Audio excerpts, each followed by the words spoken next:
Hi, everybody. It's me, Phil the Thrill, here to do another, well, maybe not hopefully, but potentially the conclusion of our Daggerheart game. We'll see. I don't have any plans. I guess I have some plans, but how y'all doing today? I, Good I was man. late. I was late again. Yeah. I'm very Ah. unreliable, and I apologize for that. A little bit of a flake and unreliable. So that's what you get when you don't vet me. Anyways, um, so should we do a recap or should we just go right in? Let's go right in. All right. Right in. The cave lit by the flicker of Mono's torch slash staff that he holds in his hand.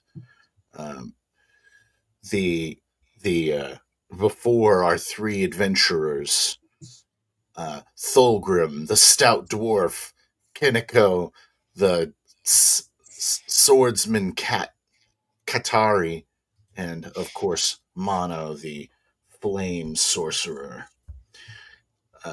Before them stands a shadowy figure with red eyes, beady eyes. Speaks to the three of them after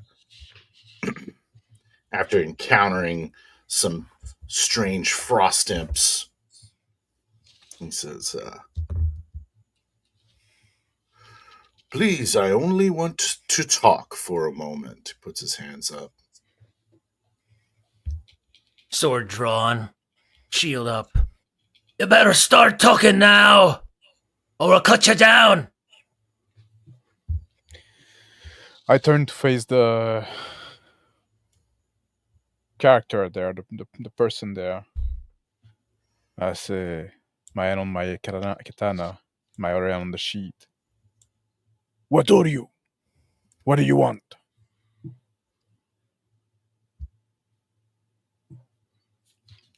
I move, putting some distance between Keniko and myself.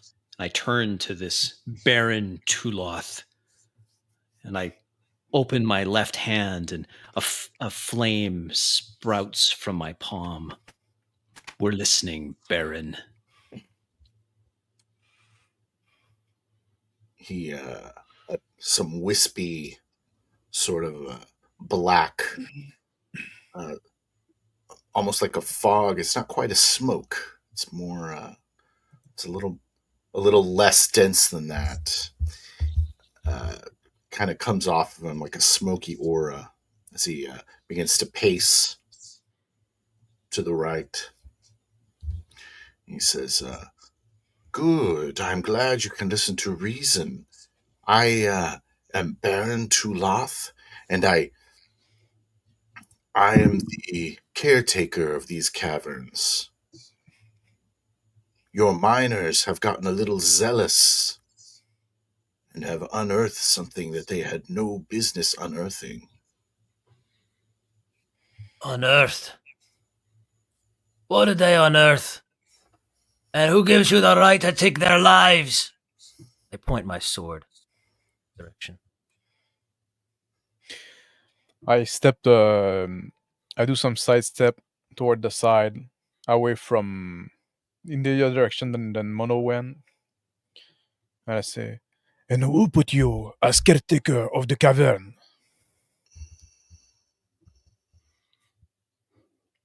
My left hand with the flame in it closes, and I slip it into my pocket where I feel the gemstone that I took earlier.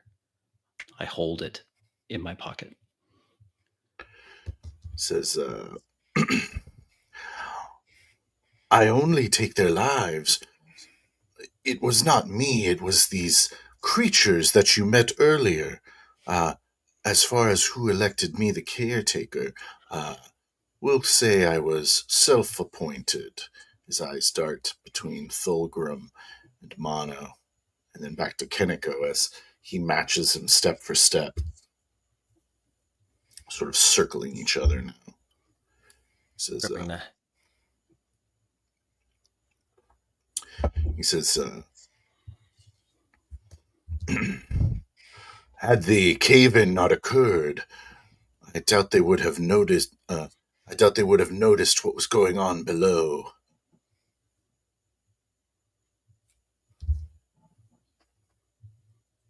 Gripping the handle of my blade, still pointed. What was going on below? Speak quickly. I stop moving, and I tilt my head a bit on the side. My tail in the back is wagging.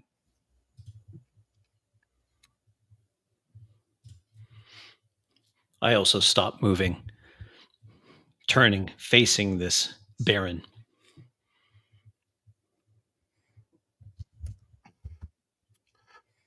It is none of your concern.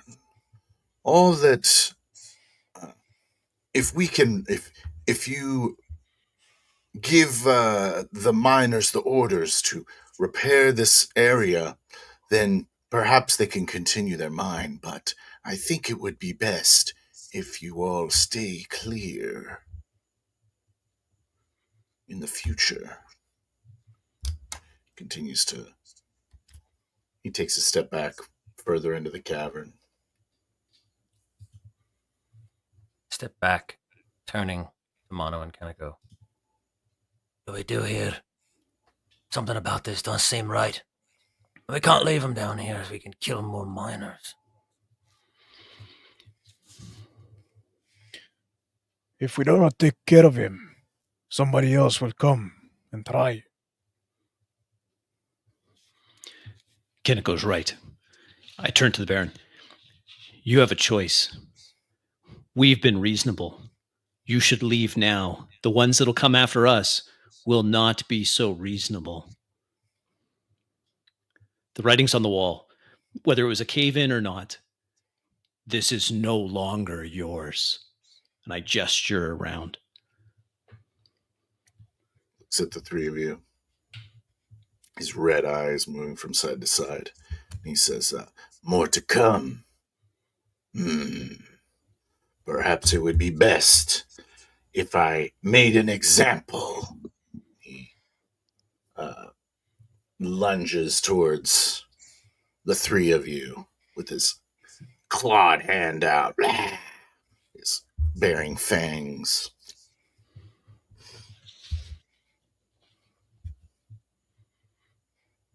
Raise my shield, bracing for impact.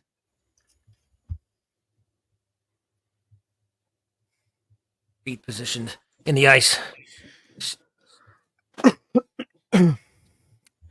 I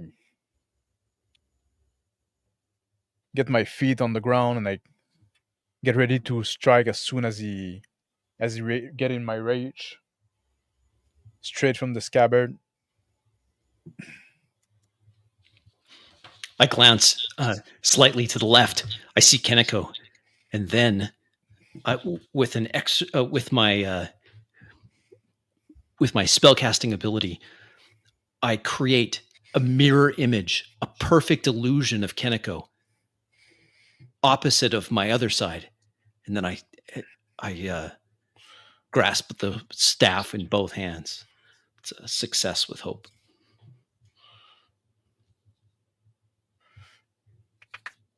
The Baron Taloth lunges towards Thulgrim.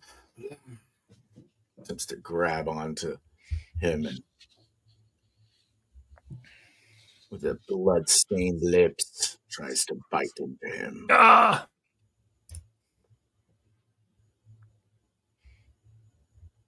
Shield raised. Swatting. Away. Claw comes through and nicks me. Ah! Ah!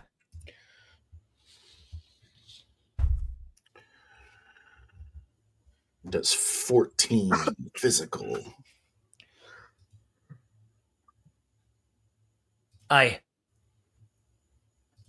Upon swatting away, I lunge forward with my broadsword in retaliation. You lose a hope and take a stress as well. 17 with fear as I lunge at his chest. My Strikes broadsword. true. 6. Driving into his chest. A grimace in his face. A flare of mist kind of flirts off, but he winces. Bastard! Come down! Come back and fight! He remains there. It's just a little wisp kind of comes off of your sword. Just like a few quick steps, I move toward the mist. My sword get drawn. Go into the fogginess.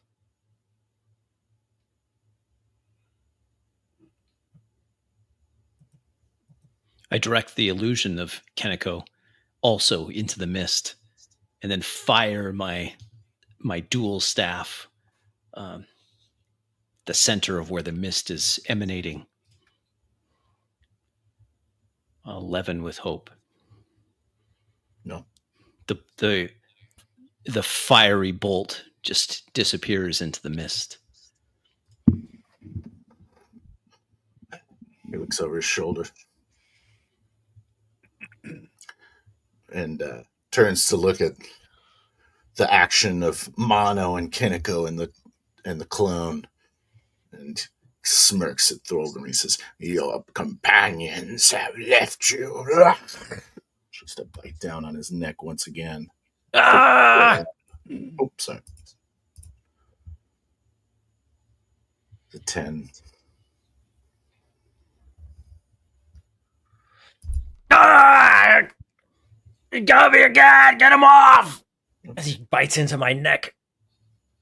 Blood spews out and sprays on my face. Ah! Some 9 damage. Use a hope and take a stress.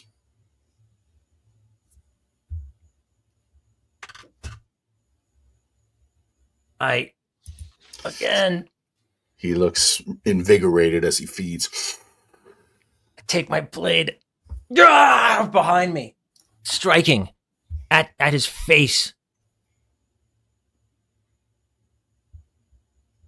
Critical success.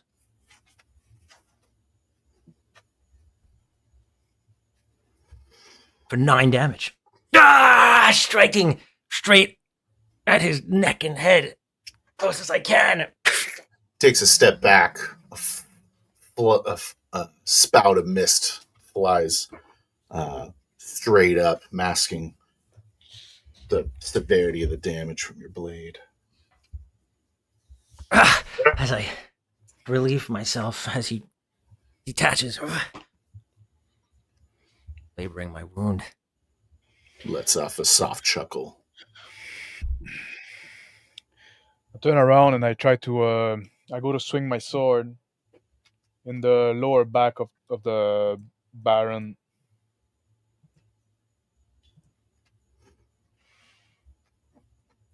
For 17 with hope.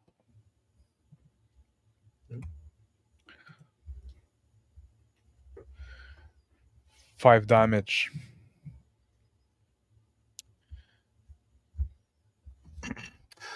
The mist does not appear. Strikes true. Seeing Thulgrim injured, my eyes flare with flame again. I create a perfect image of Thulgrim standing just next to him. An illusion. The other illusion of Keniko disappears.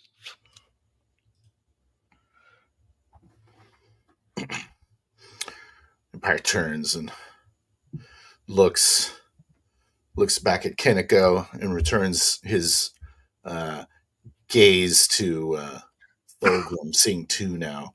He goes,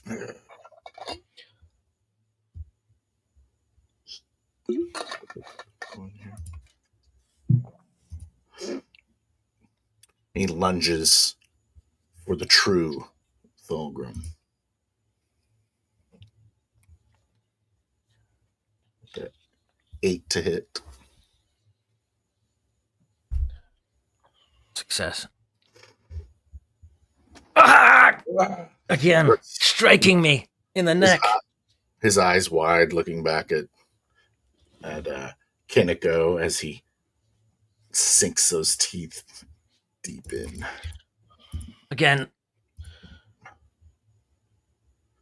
And that's get rid of that one. 13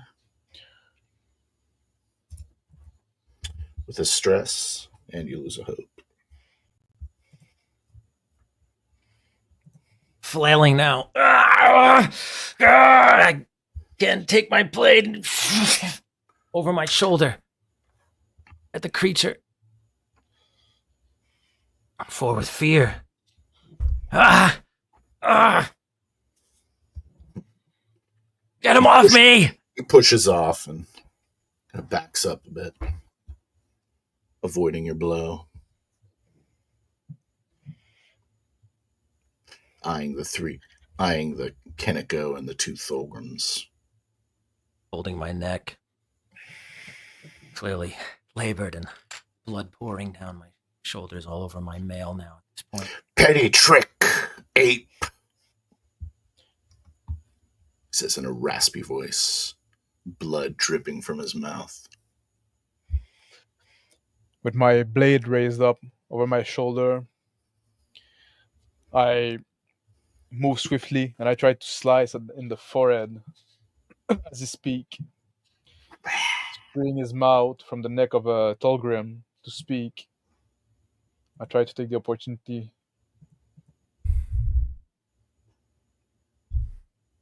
12. Fail. The illusion of Thulgrim turns and runs away. Say, yes, Thulgrim, flee! I blast that figure. Say 16. 16. 16 connects. The fire bursts out. 9 magic.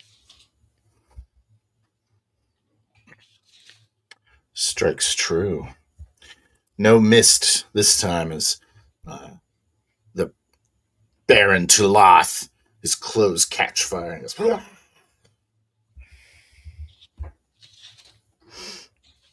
flails around, looks at the 3 of you, and then decides to run back the other way.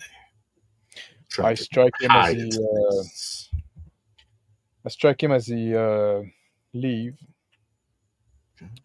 for 12. That's a miss. My blade just swing and the mist dissipates, masking his true physical form as he runs into the misty cavern where the creatures resided. Labored, punched over. Oh, dead. Actually, I do him 10 damage. Okay. I don't need to roll for that. Okay.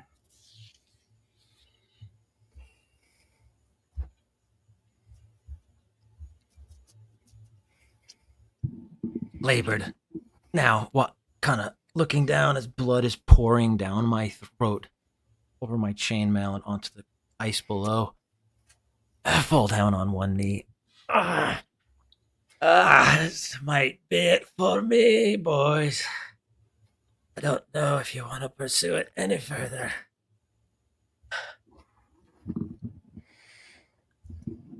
If we flee, it's because we almost got him. We must finish Tolgrim. Aye. If I'm gonna go out, might as well be in a blaze of glory, right? As I take my pack off carefully. Everything aches. Pull out a piece of cloth and I rip it. Hands trembling as I'm tying it around my neck as gauze.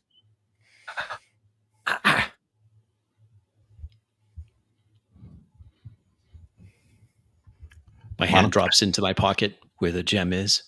I turn over to Kiniko. Yes, he's on the run. Let's get him. I'm already starting to move toward the direction where he left.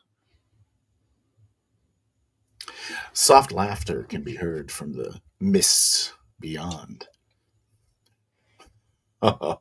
Is that what you think, travelers? Show yourself! Fight with honor! I haven't had this much fun in a century.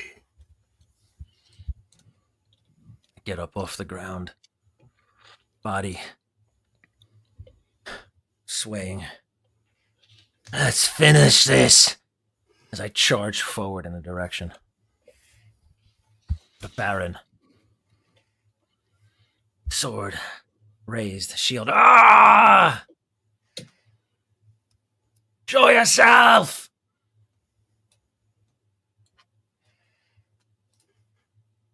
Kiniko?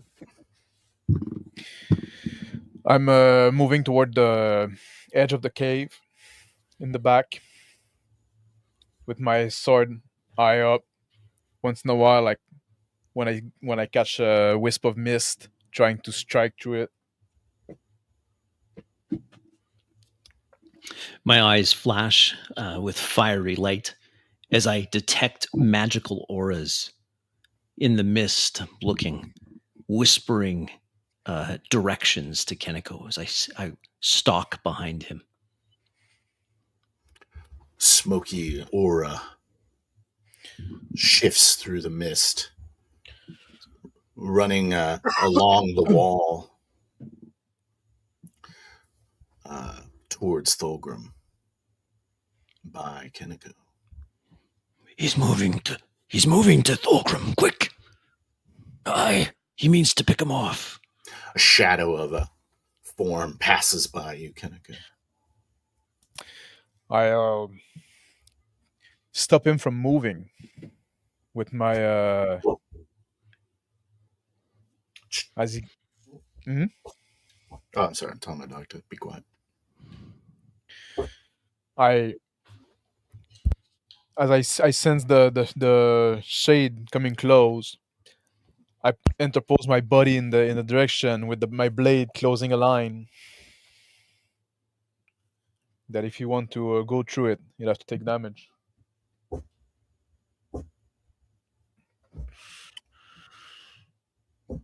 He doesn't.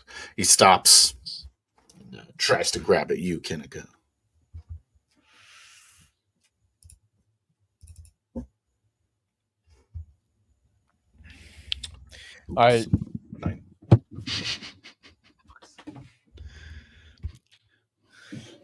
I duck down and I let his arm go over me.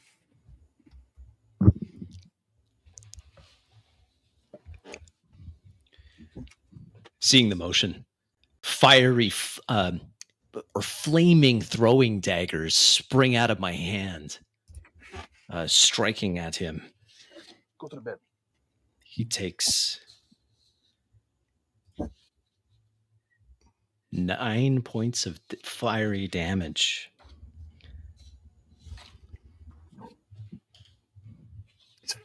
Flaming daggers pelting him in the back as he stumbles forward past Kiniko. But not too far past. Hearing the flame impact into the Baron, quickly turn. Changing my position, I charge forward and close the gap, lunging forward with my blade.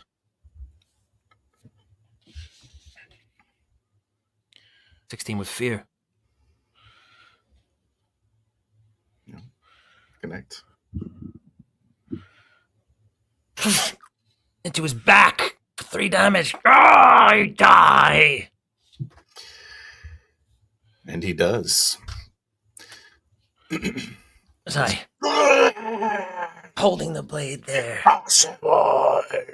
As he lets out a guttural scream.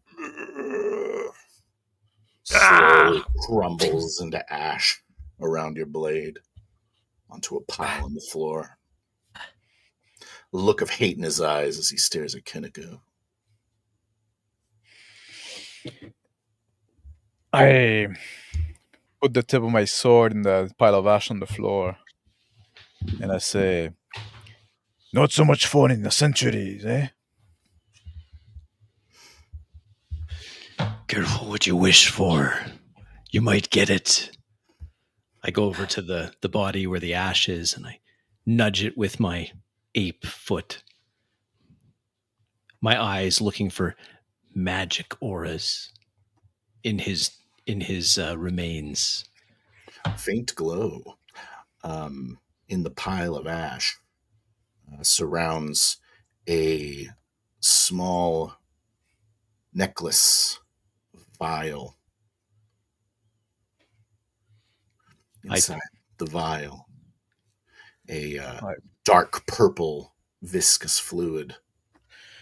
I put the tip of my sword in the necklace, in the chain of the necklace, and I lift it up, and I direct it toward the mono.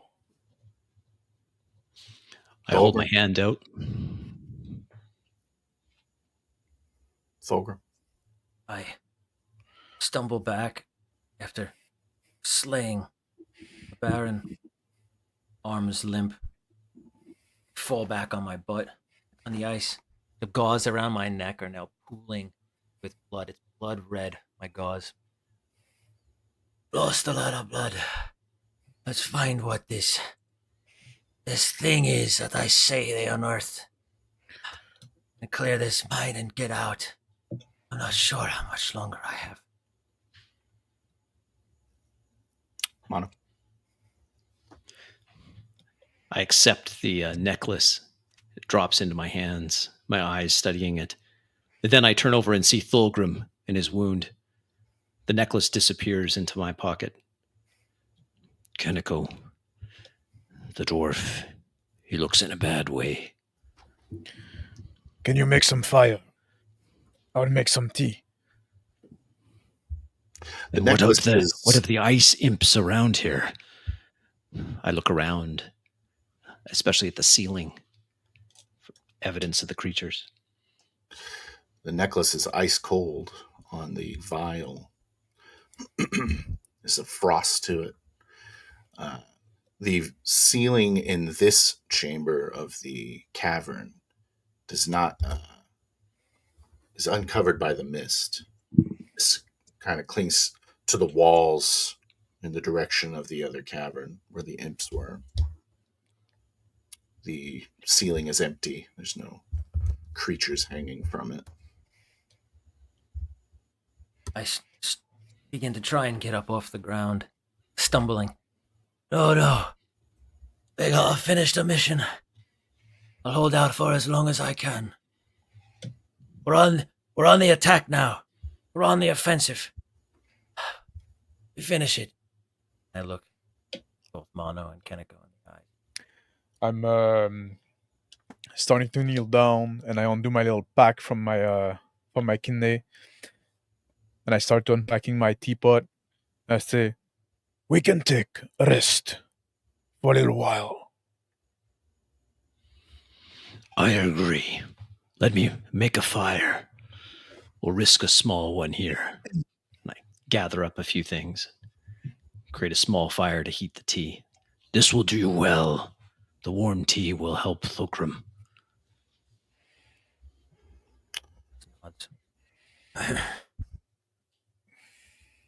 A sort of stillness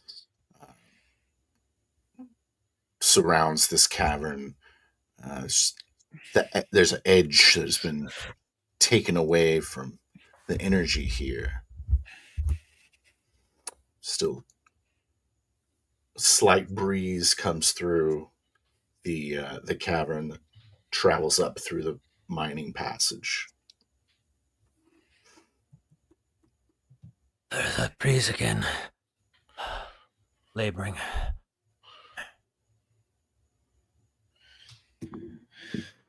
I'm pouring like some water in the teapot. I say, oh, I thought the breeze would have stopped with the death of this baron.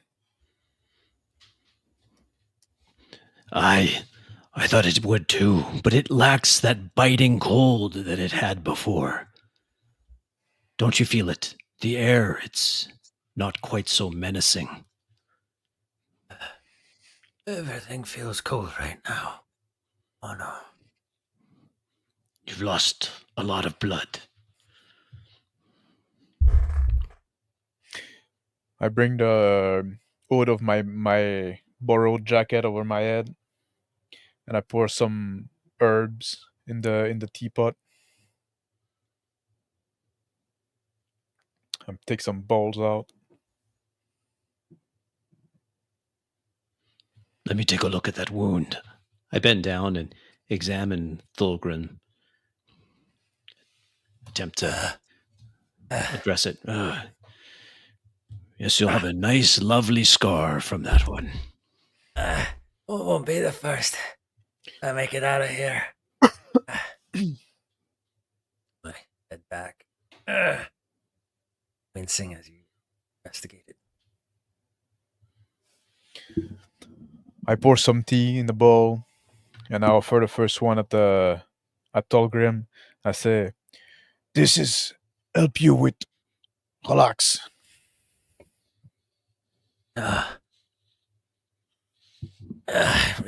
Reach over my hand and grab a cup. Thank you, Kaneko.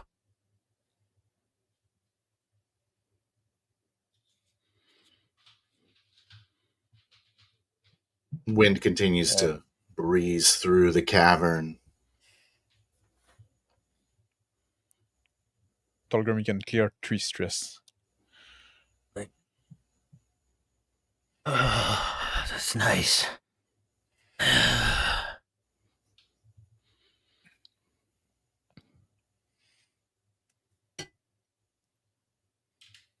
I turn towards the wind. I feel it on my face. We should press further in and see where that wind is coming from. I agree. But the mission is not complete yet. Sipping my tea on the floor. Hands trembling still. Just let me know when and we keep going. We will take a moment to rest. And as I drink my tea, I also take out my sharpening stone and I start dressing the edge of my blade. Standing next to the small fire, I reach into my bag and I pull out a fruit skewer. I start chewing on the fruit. Thulgrim, hungry? I pass him a skewer. Why not? A little fruit before I die. Reach over and grab it.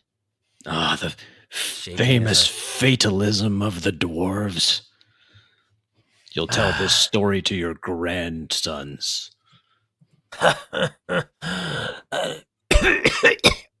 Spit up blood.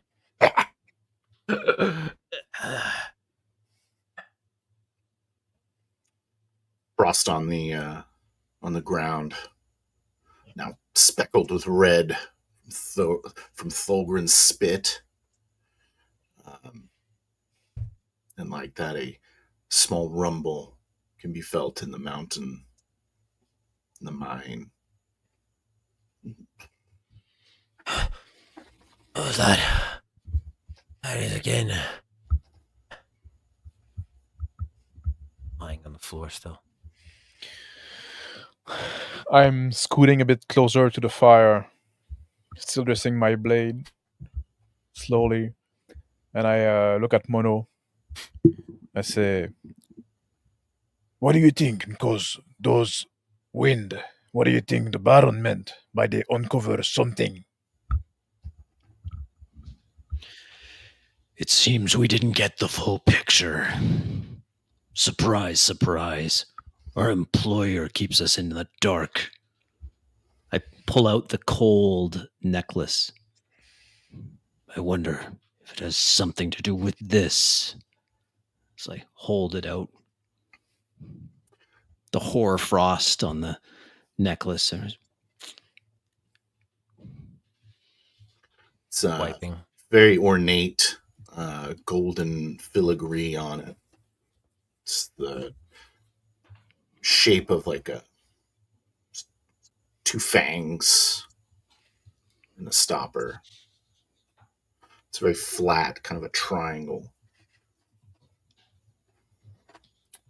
The liquid in it moves from side to side like some kind of mercury suspended in, or oil suspended in water. Moves very unnaturally. Wiping the blood from my mouth now. Sitting up, I place down the teacup. I think our rate just went up. We get out of here. At least you'll have my take. To get my cut, you could split it between the both of you.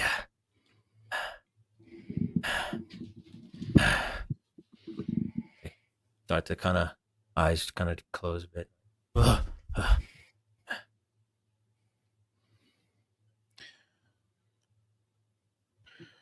Try to not fall asleep, dwarf. Then you won't. Yes. Yes.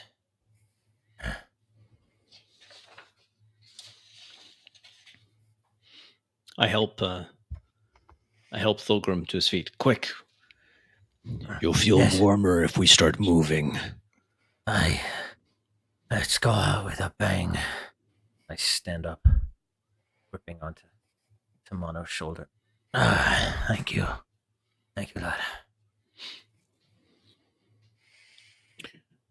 I'm still sitting on by the fire, taking care of my weapon.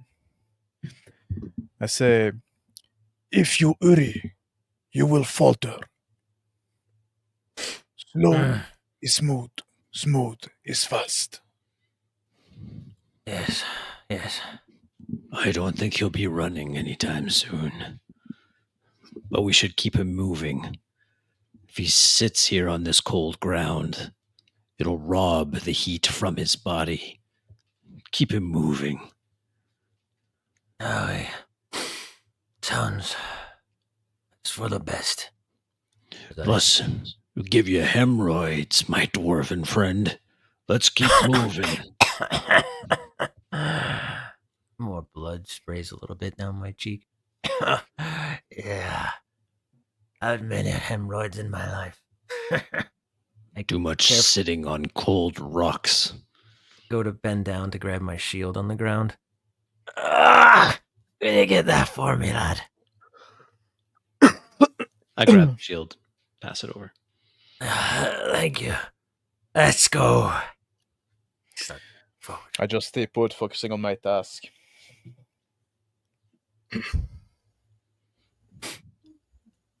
Let's go for a walk. Just see what's beyond. We won't go far. I look back at Keneko sitting by the fire. And then I try to catch Keneko's eye and I just give a little... And I look back pointedly at Thulgrim. Stumbling, looking away further into the cavern. We're gonna finish this, boys. Blood is still dripping the ice. I'm like aggressively ignoring the guy.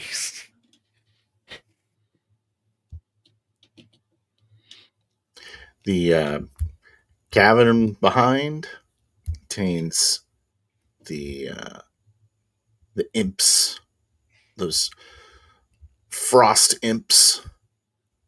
The faint chittering. The sound of chittering comes from that cavern. I turn to Thulgrim. Let's not go back there. Not yet. And then head the opposite direction. I begin to try and make myself stop thinking about the pain. And I just hurry along, following Mono, sword and shield in hand.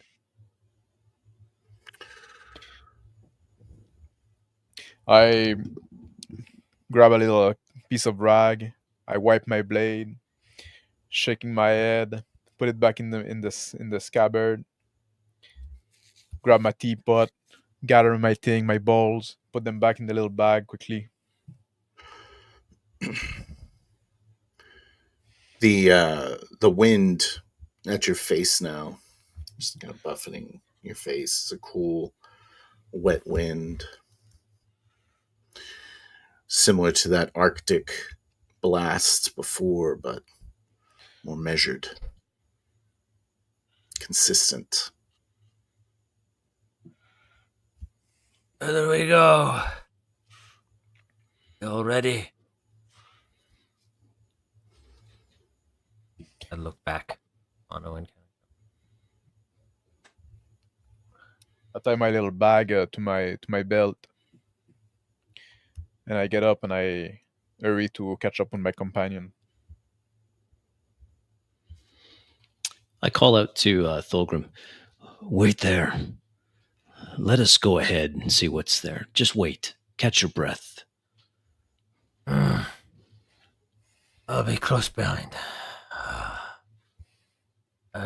He's kind of speaking words. Cavern is very dark.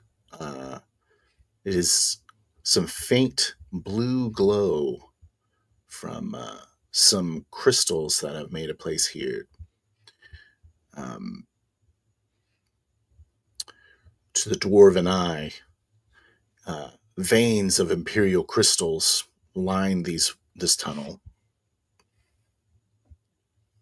Very rich veins.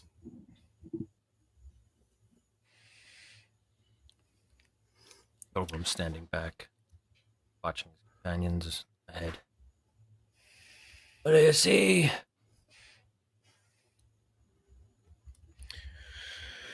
I'm hurrying like on my little point. I catch up to Mono. Crossing Tolgrim, I nod to him. Then I look at Mono. I say, "Why so much trouble to get the crystal?"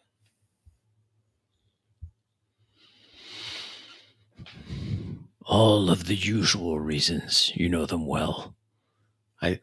I walk over to the rich vein. And I see a raw gem there. I grab it, examine it with the light of my dual staff. The raw gem lights in your hand, has a luminescence to it, and gives a feeling of empowerment to whoever touches it. Mm. I look back at Thulgrim. Thulgrim, my dwarven brother, why don't you hold this for me? And I walk back and place the gem in his hands. What do you see with your dwarven eyes?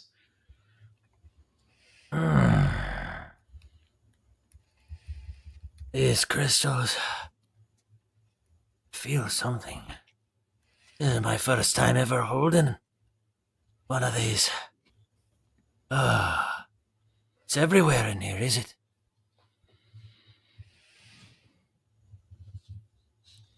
I look around. I say, "There's a lot of it."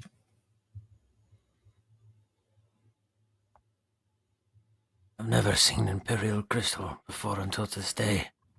Only heard rumors. Why don't you keep that one?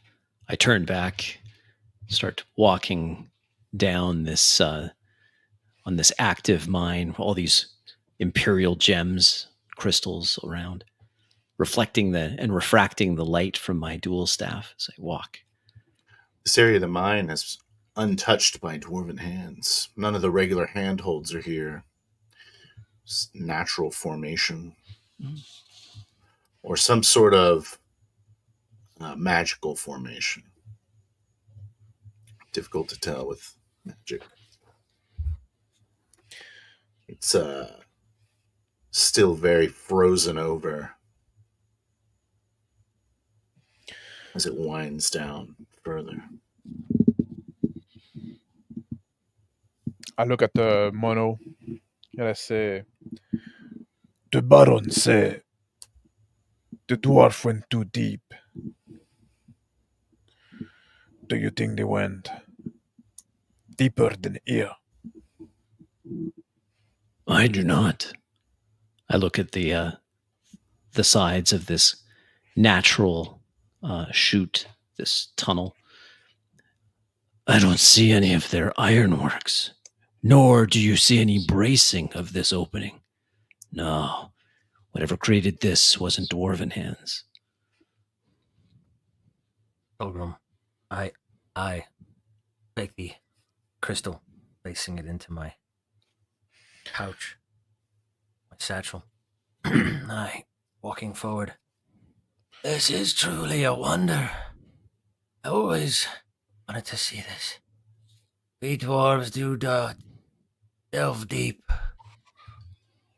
but there's no telling how deep we dug for this. Stumbling as I walk forward. Another rumble shakes the inside the mine.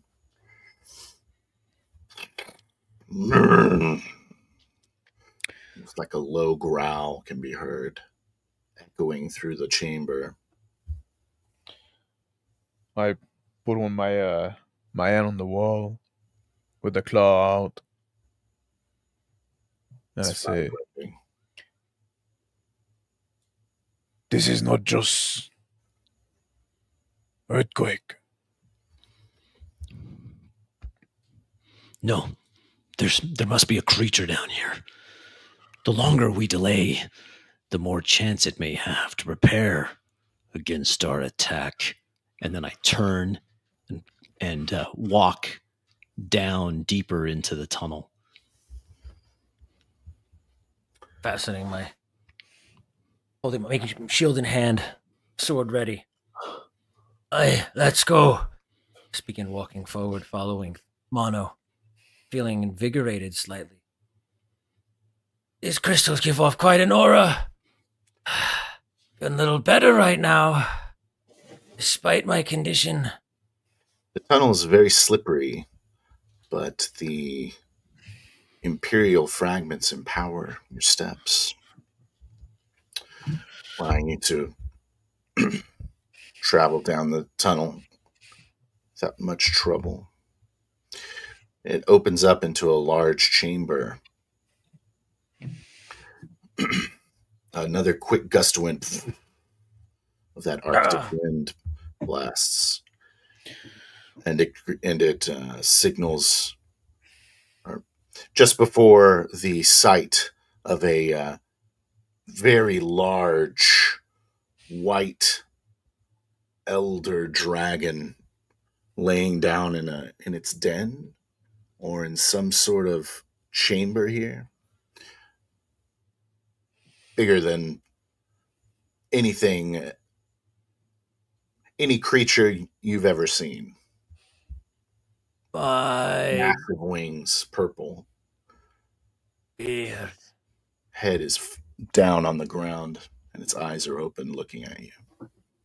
Lads, I think we're in over our heads. Carefully standing there. I stayed behind, like still close to the wall where I grabbed it, and I'm looking at those crystals, fascinating, tapping at one on my claw. When the wind chill come, I turn back toward where the wind from, came from, and then I see that my companion went ahead, and I phased out of my daydreaming stance, and I start running toward them. I hear Keniko running behind me, but I completely mortified by the sight of the dragon. The flame on my dual staff goes out. My concentration broken. No. Horrified, I look at the dragon. I look at Thulgrim. Keniko coming up. I put my hand back as if to try to tell Keniko to stop. The rumbling voice, gravelly voice of the elder dragon, as he stirs a little. Not moving much. He's stirring in the same spot. He says, Gilad, is that you?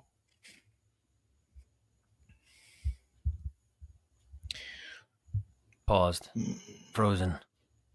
I turn and make eye contact with Mono and Keniko. Shake my head.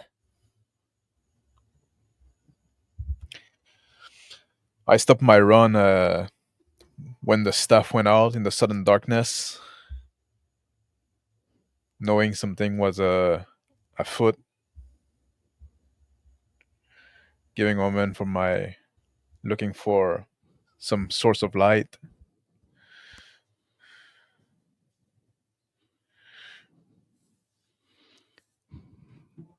I reach into my pocket where the necklace was. I pull it out. I look back over at the white dragon.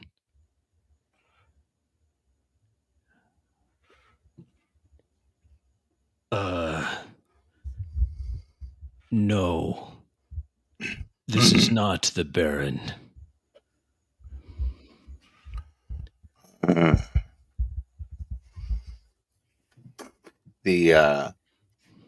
A series of heavy chains are wrapped over the body of this giant dragon, glowing blue, as they're made of imperial crystal, and it can barely move its head as it squints its eyes and stares up at Mono, the fogginess of his eyes betraying its near blindness. Who are you? We are here in response to a series of murders to miners in these parts. Seem to have come down into your lair. Who are you?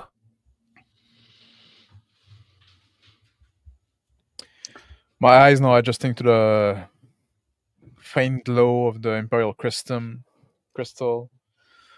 I move forward, peering at the dragon,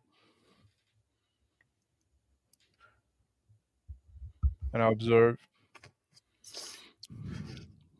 I look at the chains that are draped over this dragon. Mighty One, who imprisoned you? What is the meaning of these chains? He tries to shake, and it causes the cavern to shake along with him. Rocks kind of fall down. Some larger rocks crashing at your feet as they tumble down the slope towards the pit where the dragon lays down. He says, Baron Tulop is dead. Stumbling and trying to avoid the rocks falling. Oh, he's dead. Oh, he's dead, all right. He imprisoned you.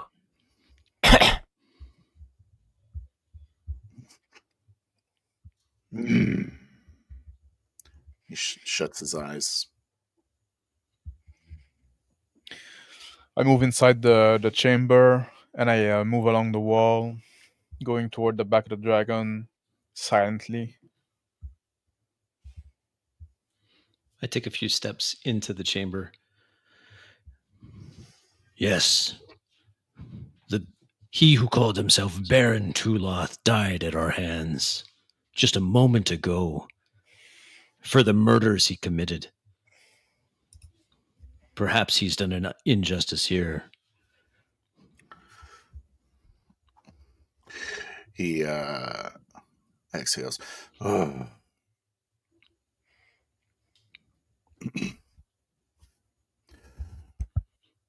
Perhaps you've killed me then. Have you come to slay me? We have not come to slay a dragon. We came to stop whomever was behind killing miners. Did you kill any miners? Or was it the Baron? Yelling up to the dragon. I don't know miners, but I would kill them.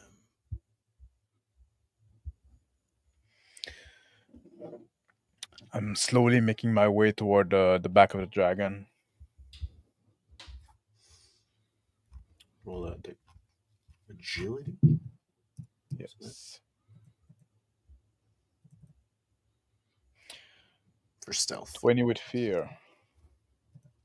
Yep. Success. So I'm slowly making my way along the side of the wall. The ground is quite slippery, and there's like frost there, so I have to move much slower than I would normally. Surrounding the dragon are these large some sort of mechanical device, a huge a large laboratory is next to it, and some sort of beakers or alchemy kit has been set up here. A very professional operation. There's these large spike tools that are hollow that are laying up against the alchemy kit. Giant hammer.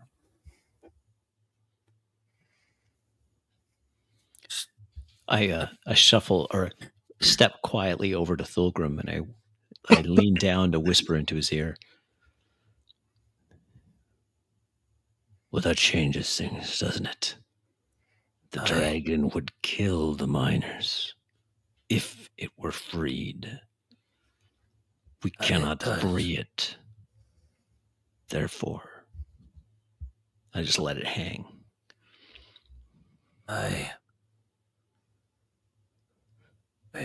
Take care of the beast then. That's our job. Grimacing, I look back in the direction of...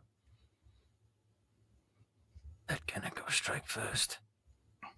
Whispering. I'm looking at the alchemist kit, those long tube, the hammer. Then I turn and I look at the chain and how they're pitted in the ground. And then I say loudly, "Dragon, we will cut the chain and we will kill you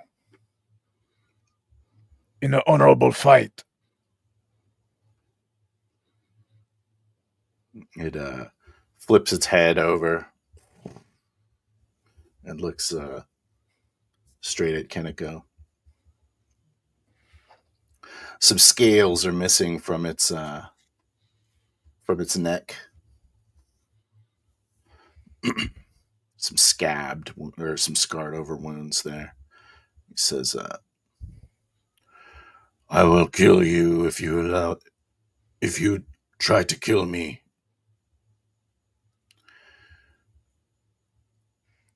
Yes, I will take I this expect you would try. if you unchain me. You may take the chains, and I will let you leave. I look over at the chains made of imperial crystal. Trying in my mind, running the math, the accounting on how much wealth is represented by the chains. It's injured, Keneko. Perhaps unchained, it wouldn't be a fair fight. Let's let it flee. We'll take its chains. The wealth Dragon, of a will we- kingdom surrounds this dragon.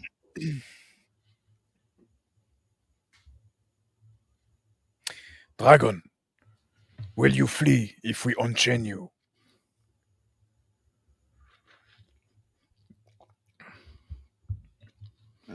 Looks at Kaneko.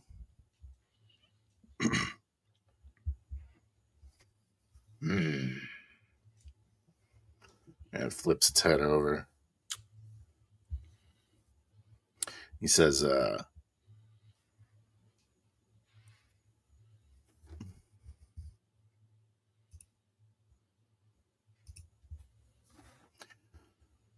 me go.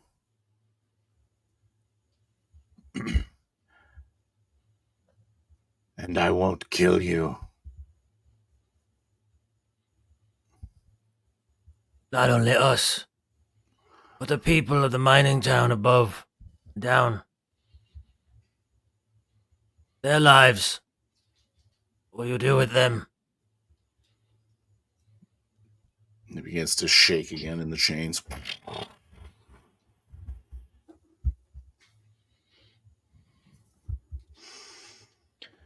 I grab one of the heavy hammer, and I start like moving toward one of the places that the chain is attached to the ground.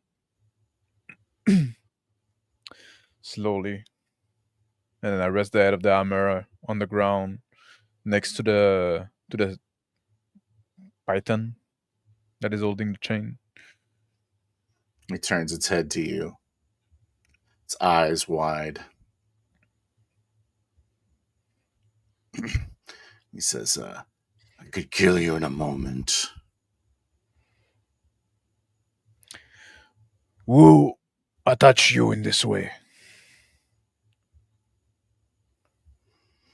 The Baron. It shakes again.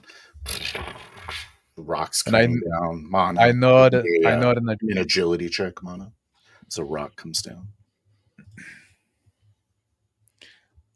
20 with hope. You dodge successfully. I nod and chuckle, and I say to the dragon, "We killed the Baron."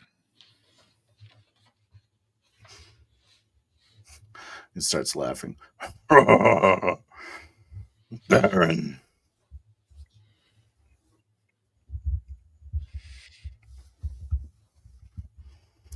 He chained me when I was sleeping.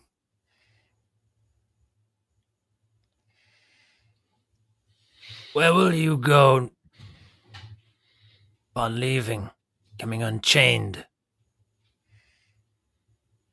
Will you remain in these parts, or will you go far?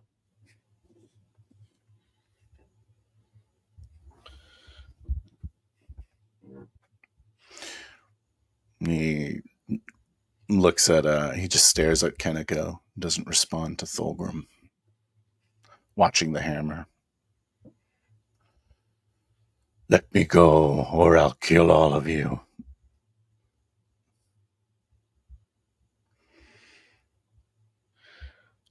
I lift the hammer a bit from the ground, lifting the head, lifting it back. I put it back down on the ground, the head resting next to the python, my head on the handle. I just look at the python for a second, saying nothing. I give a glance at Mono. I shake my head slightly. Pull out the necklace from my pocket. Studying it, I create an illusion of the necklace, a facsimile of the necklace. in front of the dragon. And I call out, "What is this? What can you tell us about this charm?" He growls, shakes again.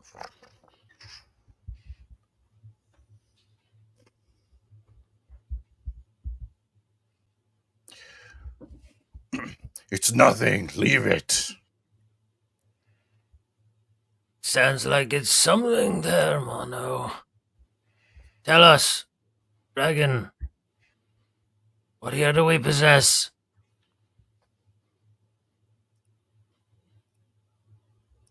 We'll set you free. Contains my blood.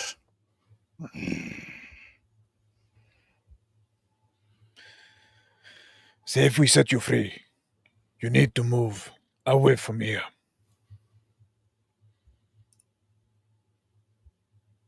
Or we fight. Why do you care?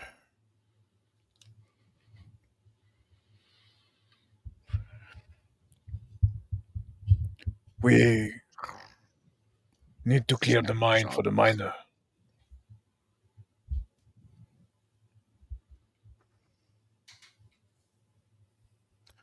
I dispel the illusion. I take another look at this necklace. I pull back the hood from my head. I slip the necklace over my head.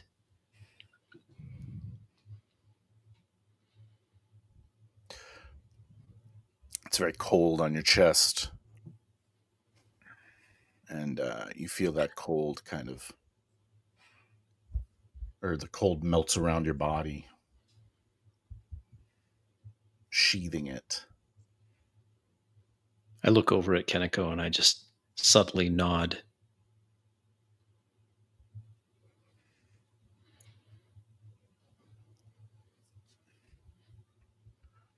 I brace. Looking straight at the dragon. Shield now raised, sword ready. What are we doing here, guys? This thing's gonna kill us either way. I raise Chained the or hammer. unchained. I raise the hammer and I bring it down on the python, trying to on the side, trying to loosen it. 11 with fear.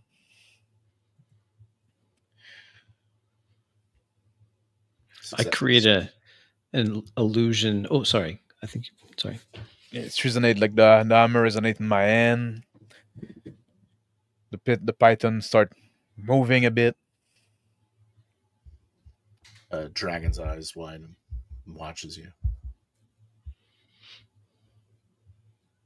I create an illusion of Thulgrim about 20 feet away from where he actually stands. Success.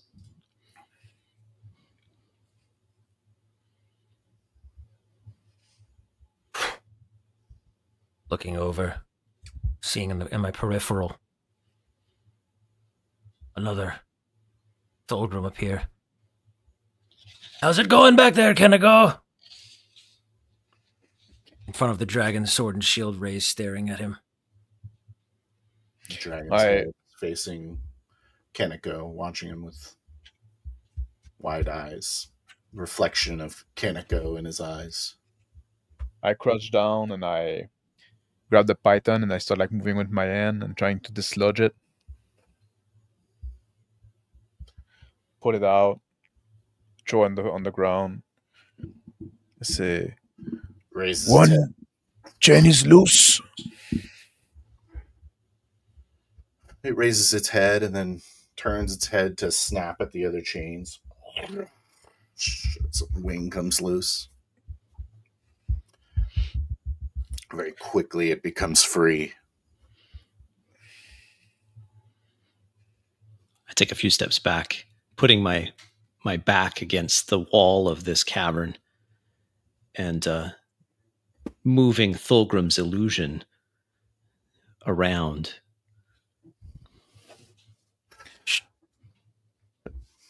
Strafing, positioning myself with the rest, Mono and Keniko, in front, still, looking up.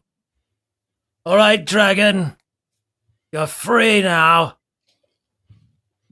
What will you do? I drop the hammer on the ground. My left hand going to my scabbard and pushing on the tsuba to dislodge the blade so it's ready to be drawn. My other arm like trying to appear relaxed by my side but ready to grab the blade if need be. And I look at the dragon. Its wings stretch out.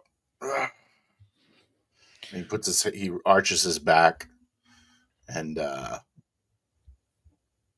top of the cavern has this tall ceiling to it. It's unseeable because of the darkness. It blasts an icy breath up into the cavern. He's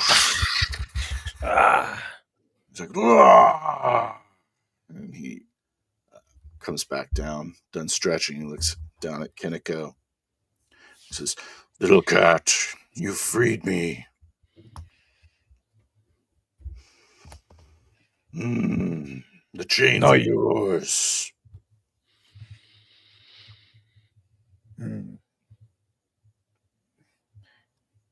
Are you gonna leave now?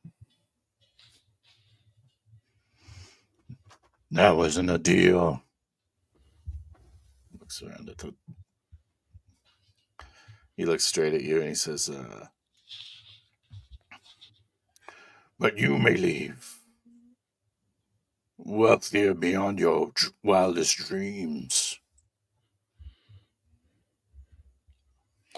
I bend my hand down and I shake and I say, wealth cannot buy honor or glory. I curse under my breath.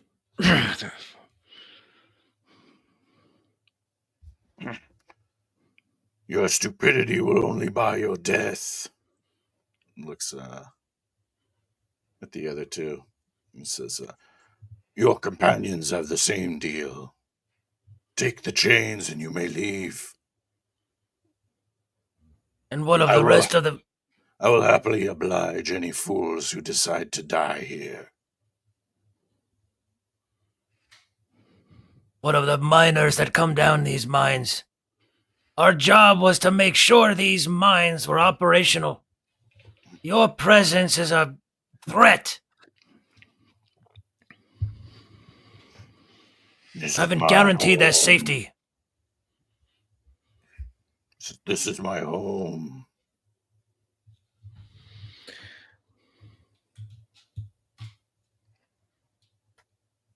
I raise my head when he says that this is my home. And I look at him. And then I study him for a second. Then I look at Mono. And I look at the dragon again. He stomps on the alchemy set, crushes all the tools on it, just like takes a moment to just like smash everything with his front feet. Put my hand on my chin and I say, honor the man that we cannot chase you from your home.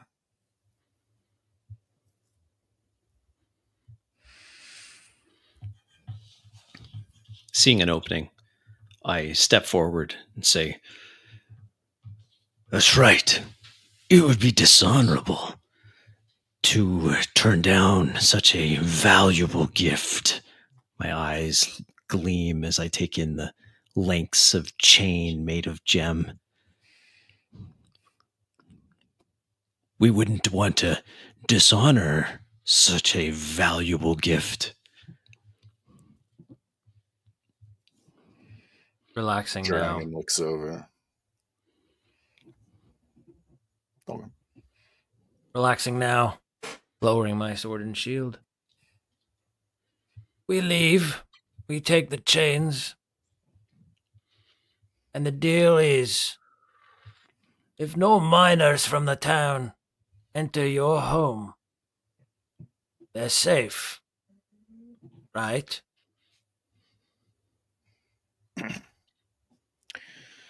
I turn around and I start walking toward the exit of the chamber at a slow pace. Small step.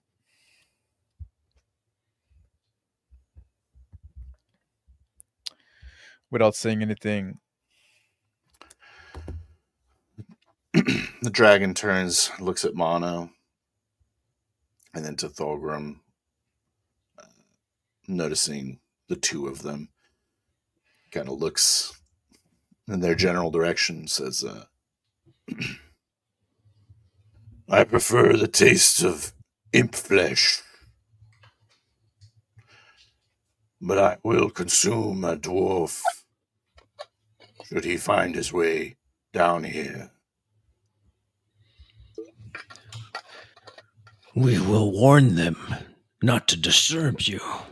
As for imps, there are plenty in the cavern beyond. I walk forward to where the broken python, where the loose python is, bend down and test the weight of the chain. It's heavy. Can barely move it. I walk over. How are we getting this out, Manu? Guess we all carry it. With great difficulty, but it'll be worth the price. And it will be. It will be. The dragon stomps towards the southern side of the chamber. It's a large, sheer wall of ice there, and it whips its tail at it, shattering it. The light of the day pours, or the light of the morning pours in. He says, I will leave this chamber open for you.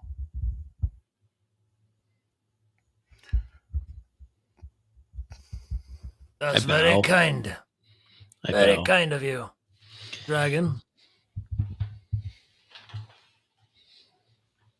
By the way, what is your name?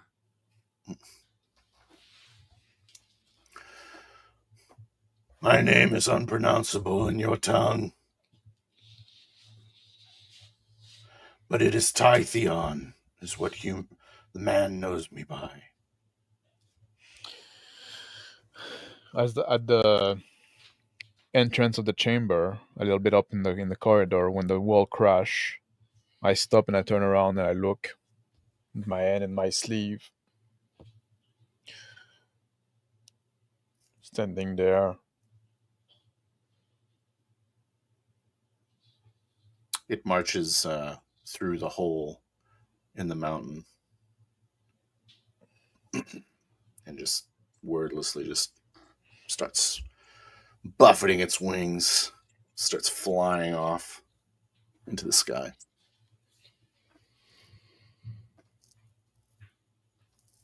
There goes Tytheon the Great. Well, that was eventful. Looking back at Mono and Kenako in the morning sunlight.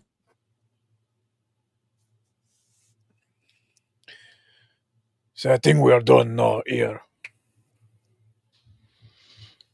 Yes, we're done. As I'm down with the chains, struggling to drag them out into the sunlight. We should go get those dwarves at the camp. Tell them that we can pay them handsomely. Perhaps they would like to retire wealthy.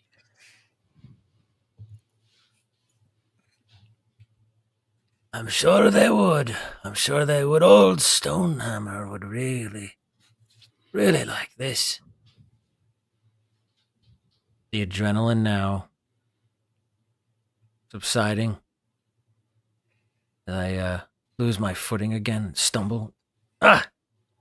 Blast! Lost too much blood down here. Definitely need to get to town and see a healer. I think I think I need to rest a long time.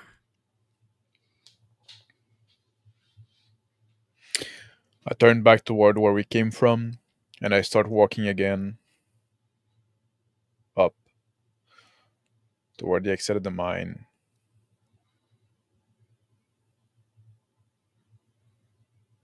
I drag the chain out from into the morning light, then head back for another. Very Stumbling. heavy chains. The the sun is warm, much warmer outside of the mine now as the sun rises. Stumbling out into the sunlight further. Fall down on my knees in the snow. Looking up. Shedding off my armor. I'll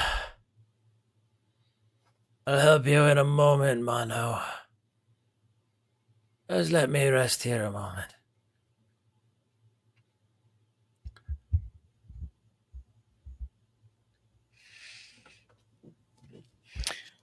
I look over my shoulder, seeing that nobody's following. I stop.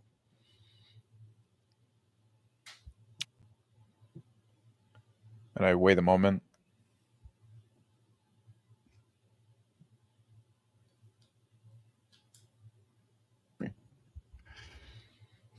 Several long lengths of heavy gemstone chains drug out into the light, glittering now as the morning light hits it.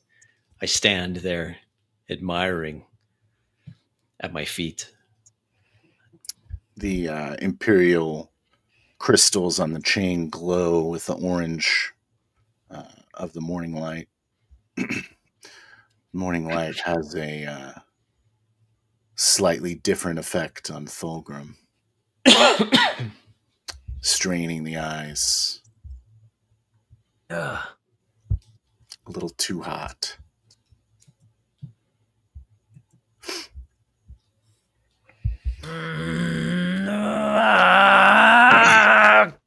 And we'll just end it there if that's crawling. Okay. I just wanted to make you a vampire at the end. I realized what was just happening, and I'm like, I'm becoming a vampire. I realized that. Of course. That's like an end of like one of those like suspenseful freaking like psychological horror movies where it's like The Mist. It's like, that's it. He's a vampire. Of course, he's a vampire. Nice. All right. I think we have a lot to talk about. We got so much to talk about. Yeah, we do. Yeah. How'd you guys feel about that? It was fun.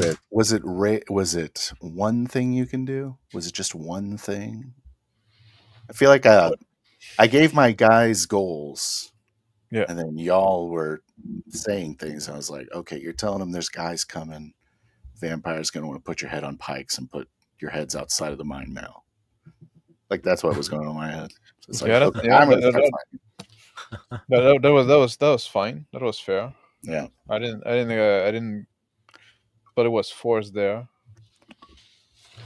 I like the interaction with the dragon. Okay, good.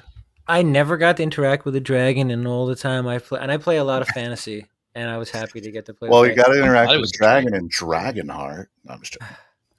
Dragonheart, yeah. I do kind of regret my interaction with the dragon. I don't know. I feel like Thulgrim would have been braver. He was a little like on guard, but he was also like dying. Yeah, he's gonna die. So, you know, were you going out in a blaze of glory? I was like, man, I was at 1 health. Oh, you're and actually, I was maxed out on stress. Kenego's tea prevented me from dying. If I took another stress, I would have. Like, I don't know how I would have went out in a blaze of glory from a stress death. But I just fell over and stopped breathing. Let's talk about that. The tea was one of my fucking short rest action, but I guess technically we wouldn't have got a fucking short rest because somebody said, "Let's keep moving, let's keep moving." Man, we're trying to fucking get like He's Short dying. rest. We need to I take a short I rest. gave you guys a short. How long rest. is a short rest? An hour. Now, Oh, is it? so Yeah. like, I thought it was like way To shorter me, in it's. this game. I mean, No. the timekeeping on it. It's an hour, sure. Like we sit Yeah. around I having just gave you guys a tea. short rest. I don't know what it did. I All right. assumed short rest was complete, and we moved Anyway, on. didn't came to in play much anyway because like we didn't fight the dragon. No, I mean, how long do we have to wait around for a time skip in that situation? It's like I'm sitting here, I'm sharpening my blade, and then you're like, "Hey, we're having Well, a conversation." And, oh, okay, there's no, that's I'd the like thing. No, I let you guys no go around time like skip. 5 times. It's a fucking short rest already. But no time skip. No time skip came about, right? And I was trying to open up a door for a time skip when I say like I sit by the fire and I'm sharpening my blade. Yeah. Like that's me saying like I'm not gonna do anything else. Several like, of you did that, or you guys all did that at your own time, where you're like, "Okay, we're waiting around," and then like someone else would say something that would kind of Yeah. keep it going, and then okay, But we're that's the waiting thing. Like around. at some point, we need to stop keeping going if we want to have like the break. Yeah. Because if you I think if you keep wanting to interact and do stuff, like I did my two short action. I make some teas for Tolgrim to reduce the stress, and I prepare by sharpening my blade. Yeah. I took my two fucking like short rest action. that's good. So I was done. I think that was I more on me for not realizing it took an hour. I thought it was just like the time it takes to have a meal or like take a break. I thought it was literally like 10 minutes, or No. you could just do nothing, sit around for a second, and you have a short rest. But whatever. stress was gonna kill me, man. Like, in that moment, I was sitting there coughing up blood, sipping my tea, and preparing to think, well, I can't go out in a blaze of glory right now. So if I happen to take Yeah. another stress right now, do I just stop breathing? And then I just. I think if you take stress, it does damage. Isn't it? What's that? If you Yes. take beyond stress, it's just a damage. Correct. Yes. I had 1 health left. Yeah. So I would have just died. But Had a that's heart the thing, attack the or short- something. In the short rest, you could have took your 2 action as well, and like one of them could have been 10 wound, right? Yeah. To you or an ally, so somebody else could have tended your wound as well. I feel like yeah, I you tried did. to do that when I went to go over and check his Yeah. dressing, That's what I was saying. Like they did do that. but I didn't say explicitly, okay, I'm tending. Here's Oh, a yeah. hit point back or whatever it is. Yeah, but like then Yeah. you would have regained like 1d4 plus 1 hit point Yeah. by tending his own wound, and if you tend Yeah. his wound as well, right? Was that just a system mastery thing that we just haven't played Yes. enough of it to Maybe. get I clued in think on that the way we did it, if we would have actually done the actions like Max did, I think it would have been fine to like Yeah. as a role played short rest, and we could just move on. Yeah. Yeah. And it We would don't, just be a have, we matter don't of have to time skip. We can just chat for a bit. Yeah. and just move chat on for a if we bit, want. and then Yeah. you just have to remember, oh, he treated my wound. That's 1d4 or whatever. Yeah. Maybe Thulgrim saying I finished my tea, Mm-hmm. or his Yeah. There was a moment where, when I killed the vampire or the Baron. Did I time travel there? I felt like I did. I said I like turned around, I closed the gap, and I lunged forward. I was like, maybe that was too much. I don't think so. I think you can move. I felt like I was Well, close to yeah. him. I felt like he was like steps from me. That's Yeah, the way he I was was imagining Hacking it. on you. He He had to was be pretty he close. was Yeah. advancing on you, and Kenneco Yeah. accepted it. Yeah. So I wrote it down. I was like, I time traveled. To talk about it after the game. he was close-ish, I would say. For sure. What else did I write down I here? think it was fine. I freaking couldn't spend hope. I was trying to spend hope. I could lost on never spend enough hope. Give Oh, you guys. yeah. No one ever advantaged a roll.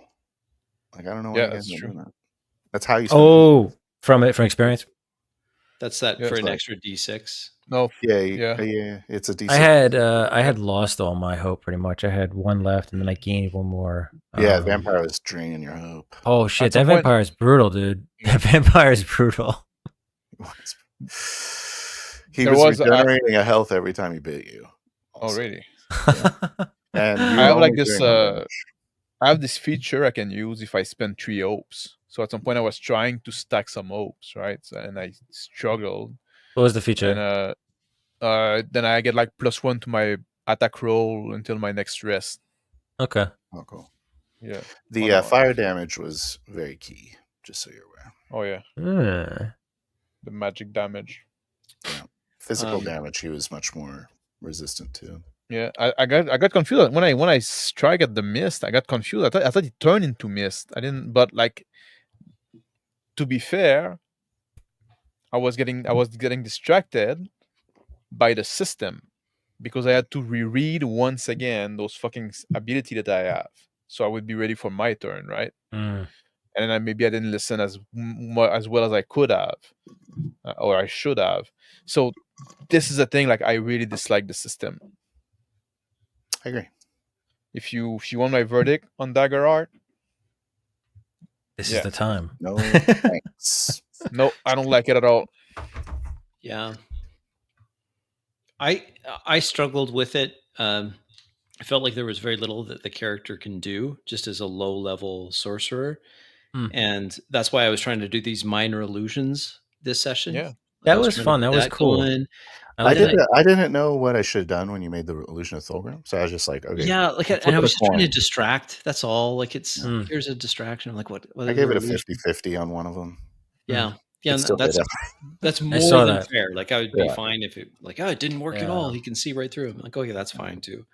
But like, there's just not a lot here. I figured it was that I like can key to use. combat. I'd Yeah. say it was effective. But yeah, anytime of blasting him with fire was good. The Imperial Crystal. In my head, when you came over to me, Crispy, with the crystal and handed it to me, I was like, oh wait, this is a moment to feel maybe invigorated. So like the final That's with what the I was dragon, I was trying to almost forget that I was hurt right. from it, but I was trying not to make it be like instant. So I was kind of Instant. gradually getting more lively. And then I was like, I still feel like I screwed it up. I don't know. No. The reason I did that is because Phil gave me this cue when I was holding this Imperial gem. He's like, "Oh yeah, it fills you with this, Yep. this optimism." And I'm like, "Oh, and I'm gonna," which was a big thing for Mono to do because he's so money driven. Yeah. Like for him to go over and be like, "All right, you hold this." Just for now. I'll take it back later, but you can hold it for now. Anyway, that's why I did that, is because I just I liked it to what I Phil liked it. was saying. I have to agree with Max. I'm not sold on the system. I'm not sure why double D12s is any materially any better than rolling 2d6. I agree. I think I like it more. But You like the I D12s more? It's very marginal. Yeah. The 2d12 rather than 2d6. I wish the bonuses were more interesting. Yeah, there's not enough bonus, and it's too like am I gonna spend a hope now to use this experience? No, I have to I don't know. It become like heavy, I find, in use. Yeah. I was comparing it to D20. I was comparing it to 2d6. I prefer 2d6 for sure. Well, it's funny because I do too. Matt Mercer said like that you should be spending everything as soon as you can, just blow all your resources, kind of deal. And I was doing that, and then I found myself out of resources. I mean, that could have been just a vampire, but maybe that's when like shit. He's telling people out there, go out there and just blow everything. Go out with a blaze of glory. But it's like, well, people are just gonna die because I was ready to die. I was draining you. Well, I died anyway. Okay. I mean, this is like there was like a Sopranos ending just now. Okay. Yeah. Oh, I don't. It's questionable. What happened to you? Who knows? The screen went black. Experience. Did anyone use any of their experiences? That's the only thing I didn't use. Did you not have an experience for sneaking, Kaneko? Nope. No. I have obsessed with honor and swordmaster, and at some point, like, I wanted to use swordmaster, but again, like, that's what I was saying. Like, no, I wanted to trigger this other ability so I was trying to save my hope, and I didn't roll much hope. Right at the end, I got a little more, but for the longest time, I only like those 2 hopes. I just wanted one more to. And at some point also, like, I wanted to gain the Slayer dice. So instead of gaining a hope, I gained a Slayer dice that I didn't end up using in the end. So I keep forgetting you even. I don't even know what Slayer dice do. Add a d6 to a damage roll or an attack roll. Yeah. Which I guess level 1 characters. Yeah, it Yeah. doesn't make much difference to the attack roll because I could just like spend Like the hope experience. to I could just spend the hope and gain advantage. Give advantage to others. I'll get advantage to others. Okay, it's true. I don't think you can do it to yourself, Oh, which is weird. well, it'd be too strong, I guess, right? It's not. It's not. Yeah, too strong. Yeah. Where's the communism in that, Max? Like, it's funny because like when we play like Easy D6, right? Like there's a every time we roll, we have like a choice to make if we spend karma or not, right? And I don't find this choice if we spend karma or if we fail, we're gonna gain karma, and I don't find that overwhelming. But in that system, the decision to spend hope or not, I found much weightier. I found like oh, do I spend one hope to use my experience, or do I save my hope because it's gonna also be used to do this other thing later down the line? And then also like it's I could be a long time without getting any hope if I only roll with fear, right? So there's also like this thing there. So I don't know. For me, like the decision was much more like drawing me outside of the mindset of my character to think about the mechanics way too much. How do you feel about that guys? Yeah, definitely having to focus too much on mechanic pulls you away from it. I could feel that. I could feel that. I know. I agree, Max, and I also feel like the hope fear mechanic, it slows things down. And we're pretty fast, like when it comes down to dice resolutions, because Phil will just say success or no. He just shakes his head no, but I can just imagine watching games of this with the standard style play where every dice roll is a negotiation. Yeah. I'm not convinced that's a great way to play. That's gonna be like I think in it's a standard a little much. Here's the things I did like. I did like the damage and health thing. I like the stress mechanic. Yeah. I really like that as a kind of a balancing thing with a real tanky character class like what Kingmaker was playing. So the stress I think is cool. I like the ability to have armor that you consume the armor or you're it's becoming less effective over time as you use it up. I like that. Yeah. I don't know. I would get rid of hope and fear and then give someone like maybe you get like 3, we'll call them karma points.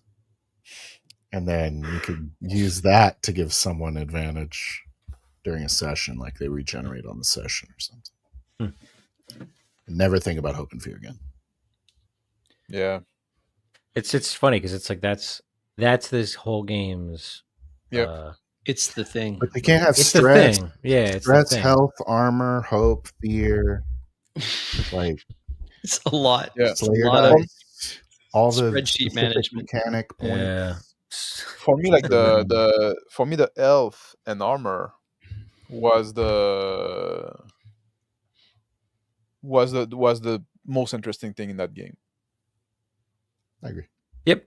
And that's probably why, like we said last session, why I loved my character so much, right? Yeah. Everything else doesn't feel impactful enough. I don't mind the customization. Like I like how with choosing the cards or whatever, you can have a class feel different than others. I think that's good. I like that.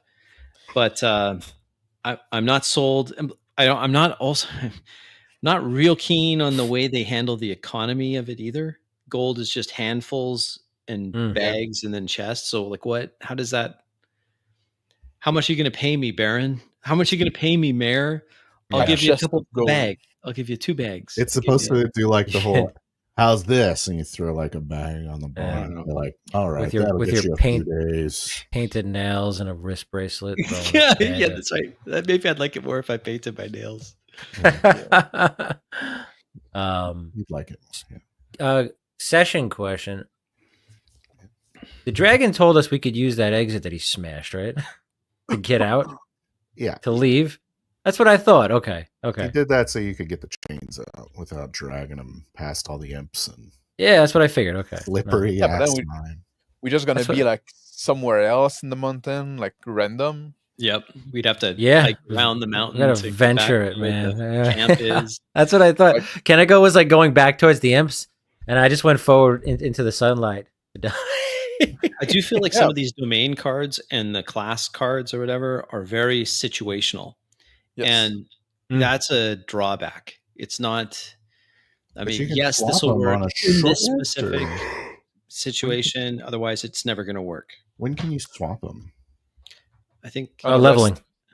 Oh, yeah, right. Resting and leveling. Yeah. Yeah, Oh, on a sure. rest. I mean, listen, like the card system was How very. long, It was How video. It was board gamey. It was video gamey. Yeah. That's Yeah. the domain card bullshit. Like- You know. yes. Okay, let's see. Like, I got this. I got this hope feature. So okay, no mercy. I can spend 3 hope and gain +1 bonus to attack roll until next rest.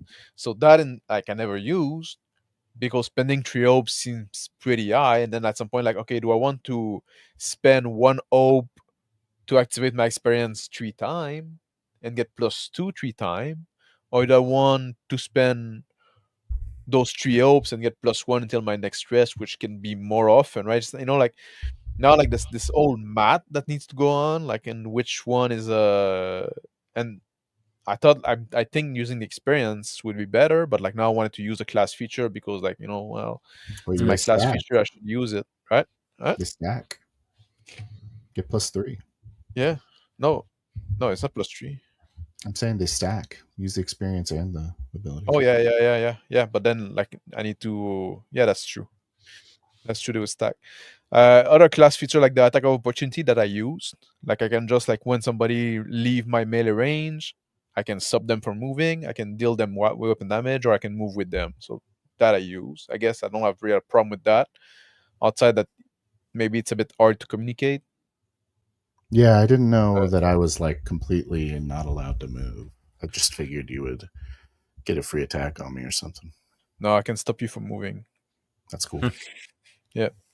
my spend 3 hope thing was so situational. It never came up. I was trying to use it. I can spend 3 hope to re-roll any number of your damage die on an attack that deals magic damage. The problem with that is I only had one attack that landed that did magic damage, and I rolled a 6 on the damage. So I'm like, oh, Yeah. good, I'm going to be able to. So I can't re-roll that. I mean, it would make no Nope. sense. It already was max damage. So Was I that don't- your? That's Oh, the you hit him ability twice. above your hope bar. yep. Okay. And if we're like higher level, you would roll more dice for damage, Sure. which is also something I find interesting. Yes, I don't mind I that. don't- The proficiency thing, I think is kind of interesting. And I like how they do criticals. So critical is just max damage plus roll the normal damage dice. So I agree with that. I like I that. like that. I liked it. yeah. But that's something like I would also roll in D&D normally. Yes, it's a pretty common Uh, house rule, I think. Wait, what the would be the proficiency- house rule in D&D for that? What do you mean? You What you confirm a roll, like, critical you do or your whatever. max when you do a crit, you do your max damage plus another Yeah. roll. Okay. I'm sorry. I misunderstood. I thought you meant the system of actually achieving a crit. Sorry. No. The Yeah. the proficiency, I like it. I don't like that it's like not weapon based, right? Like, you know, like I said, like, oh, you're using a sword and you switch for a bow where you just as proficient with it, right? Just like it's, I don't know, it's just like it feels a bit Oh, weird. right. Like, I wish you would have like maybe game them. I don't know.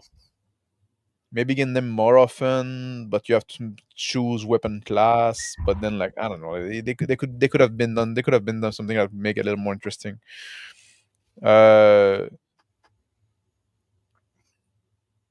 The feline instinct, when I can spend 2 hope to reroll the hope dice on the agility roll, right? I used that last session. I think that's fine. 2 hope maybe is a bit much to reroll just the hope dice. Although, like, if I roll like a badly on the fear dice, I'm probably gonna gain a hope anyway. So then it's gonna have a roll with hope. likely. So that one is useful. Retracting claw. I can make an agility roll to scratch a target in melee range. You become temporarily vulnerable. Oh, Like I I thought about using that, right? forgot what that means. It means you get an extra D6 against them or something. Yeah, the attack against the vulnerable target have advantage. So I thought about using that at some point, but I say, well, I'm probably just better to strike with my sword and I do actual damage. It didn't Do you have feel like any?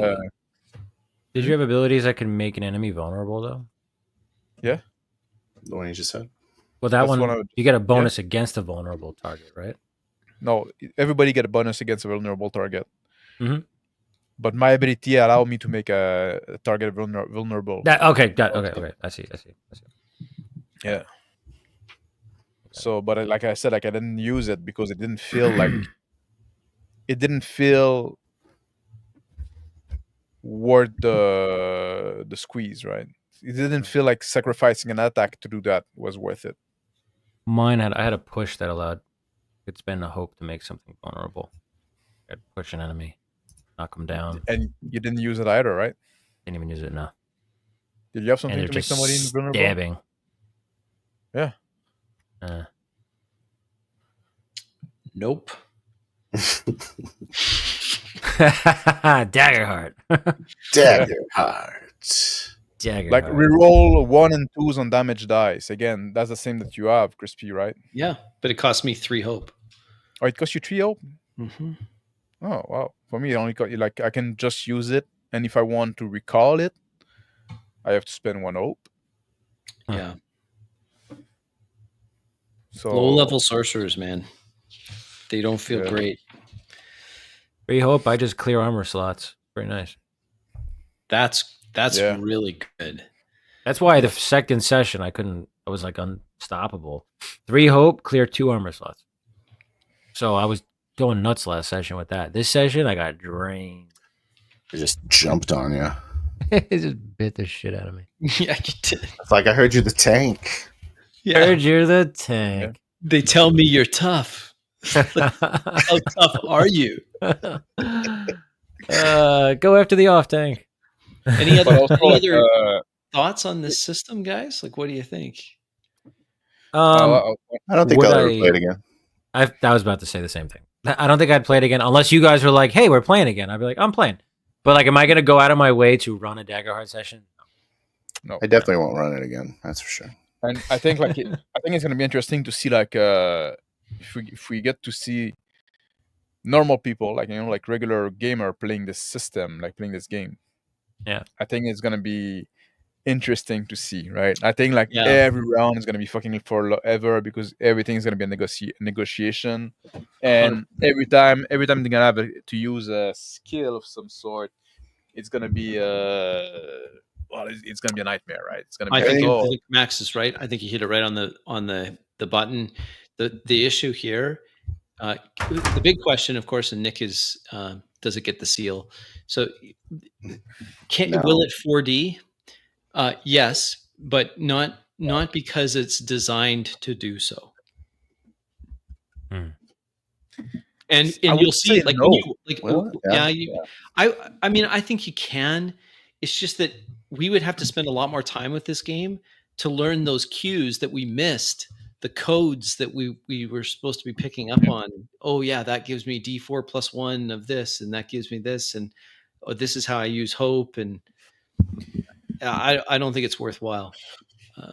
It would require a lot of social contracting and Yeah. We'd have to But practice. Okay, this is how this Exactly. ability is going to more use. mastery. Yeah, Yeah. it's always going to be a system that is going to get in the way true. I agree. That's true. of like I said, like even in this session, just because I was trying to be fluid and to have like my short turn and not delay, right?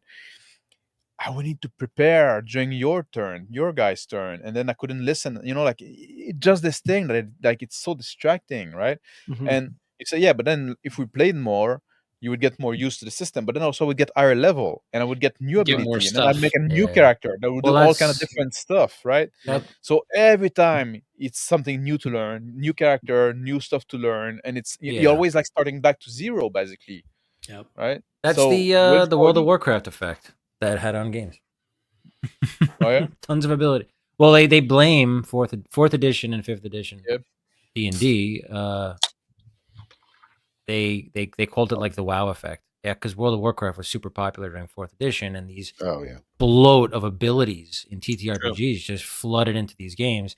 I mean, geez, look at if you're playing anything higher than like third level in 5e, good Yep. luck trying to roleplay, because you're like you're going through a laundry list of things you're going to be able to do between actions and bonus actions, and Yeah, or Yeah, it Pathfinder, really leans hundreds of into feats, and yeah, Yeah. really leans into the reaction aspect of the game too. So it's like Mm. on your turn, you have to negotiate with the GM, but also a player might interrupt and say, "Oh, I gotta do this too." Yeah. Oh, I- I'm gonna spend karma, or I'm gonna spend my whatever hope. I'm going to spend hope to give you an advantage. Okay, hope did, an advantage. did you want a combo? let's do Yeah, tag tag team. team. Combo today? tag team. Yeah. Yeah, Like, I don't feel like doing that right now. Okay, maybe on your like turn. Fuck. like what Zanella was asking, which would be more affordable, Dagger or Pathfinder? I think Pathfinder would be more because I there's think so less of too. those subsystem. Yep. And even though you do have those exceptions for your character sometime, right? It's not every fucking turn. It's like once in a while, you know, like this thing you want to do special. But most of the thing are going to be the same, working the same way for most of the character. And also, you don't have a different fucking system for the GM, which that's just fucking weird. Yeah, it's pretty bizarre that they did that, but you know, You talking about the D20 versus the two D12s? yeah, Or you have some like your other- own Some system. other thing I'm not thinking about. But, and you're also like doing the advantage and disadvantage in a different Mm. way, and like gathering fear. on your Oh. own, all that stuff. yeah. And then spending fear to interrupt or to introduce and it seems to Not me so having- fast, guys. Well, that's right, but Phil, it's almost as if the game designers are looking at this and saying, what we want Phil to do is announce at the table, I'm spending fear to do this now. And we are all supposed to go, my. oh no, he's Yeah. spending fear. I told you guys he has like Yeah. 5 fear. That's the reaction. Yeah. That's what they're looking for, right? They're looking for like, Yeah. oh no, now he's got 12 fear. Now we're going to get it, boys. I bet there's like a table like accessory where it's like you have this Oh. like fear counter. I It's can't just wait. Oh, yeah. Threaten to your get the, players with it. The 15 bonus card decks, you can Oh, just yeah. buy like a pouch of cards to add to it. Expansions. Yeah. Expansions. So expandable. It's a marketing Yeah. sleeve. You can sell an expansion in a deck of cards. How good Yeah, is you that? could. And here's Apparently, your this game sold a lot, eh? Apparently, like it's sold like asked sure if did. you heard that. Yeah. I'm sure it did. Supposedly outsold. it's gonna be a disaster for the hobby. I do think Daggerheart and its so, consequence. honestly. Let's go. We should just already put that video out. Yeah. I do think it's going to be a disaster. Oh. It's gonna we often talk like, oh, people like play those try to play RPG like video games, stuff like that, and well, this is leaning strong into that. Oh yeah. Like I cannot understand how people like trash D&D 4e Mm-hmm. and they're gonna fucking praise Daggerheart. You better know. not be the same people doing both, because I think D&D 4e would be more role playable than Daggerheart. You know what? It probably would be. I agree. Although I wasn't. Fourth I got rid edition of all my 4e had- books. I got up. Yeah. And the real irony is, I got rid of all my 4e books because we were going to play just Pathfinder, and we did for years and years. And then Pathfinder 2e comes out, and guess what? Pathfinder 2e is like. It's just like 4e. Oh yeah, It's funny. I didn't. Didn't look 4E at have the- like a lot of like a freaking was like 50-something skills and crap like Yeah. that. Yes. Yeah. Everything's a power. It's all so it powers. is also very video gamey, but I think the Mhm. power are usually much less involved. They're much less Mm. like if this then do it then that, right? It's like it's not like, oh, you have to do Yeah. this and then that, and like Yeah. in this Yeah. Simpler. You have once per encounter powers, and you have once per day powers, and you have Oh wow. it's So it's but it's Yeah, not the same that's like resource management, right? Like if you say like I can do that once per encounter, then you say okay, now is the time I can do that, I'll do that, and then I don't think about it anymore, right? It's not Yeah. always this waiting, like, oh, is it worth doing now, or should I keep those resource for something else, right? So, it's just like a This game does have that feeling where it's like it caters to like the theory crafter and like the oh yeah, Mhm. this will be all about builds. yeah. 100%. This is going to be builds. That's what I did. I was like stressing You're over. into it. Ooh, he's gonna be a tank and he's gonna consume his armor. Yeah. And also I feel like if you So minor. you can probably get like more enjoyment from the game aspect, right? Like if you forget about the role play Yeah. and you just like focus on like playing like more as a board game and just very engaging with the mechanic and say like and take your time in your turn. Say, oh, no, I'm gonna do this, and then guys, should I spend this to use this? I have this skill I can use. Is it worth like and discuss it there on the table and Oh bring those, yeah, like, by Mhm. committee. Committee. Yeah. it seemed like the game is fucking designed for that. It is. It is designed by that, and it seems to me that there are sections in the book that encourage that. Yes. All right, though, these. That's why these, yeah, go ahead. Sorry. I was gonna say these players they have time at the table to screw off while everybody does that on their turns. Yeah. I watched the guy painting minis the other day in a Shadow Dark. Yeah. He's painting miniatures Oh yeah. while some guy was doing his turn. I'm like, whoa. Yeah. Yeah. They Yeah, got time. I think the game is very much like a board That's so much time. more so than Yes. a video game. I definitely like the board game comparison. It's definitely Yeah. Yeah, I agree. But too. those kind of point in the same kind of general direction, I guess, right? Very specific video games, I guess. Yeah. Mhm. Board game style video games. The cards remind me. I think I said it like last session. The cards remind me of Gloomhaven. Yeah. Because you swap them out and Yeah. all that stuff. Yes. Very much so. That's a fair Mhm. comparison. That's a Yeah. fair comparison. It's like it is kind of Gloomhaven kind of feel. Mhm. Mhm. Except not as well designed, I would say, as Gloomhaven. Oh yeah. I like Also, the design. Gloomhaven is designed to be a board game, right? So you succeed at That's why that. it's better. Yeah. I was role playing when I was playing Gloomhaven, just having fun with it. Yeah. I did that Got with you. Descent. You know With the game Descent. Descent. Yeah. I never played Descent. Never either. It's pretty good. It's all right. Did you play the first one or the second one, Crispy? Second one, I think. That's good. But anyway, Good choice. I need to know. well, I guess we should wrap this up, gentlemen. Wait. What about our performance in this session? What do you guys think? Well, did you feel like we took your turns from you this time, Max? That's what I want to know first off. Why? Because I'm always the one complaining? I feel like I had Well, my you turn. complained every other session. I think I we was were better. wondering if we fixed it. I was feel like trying my best.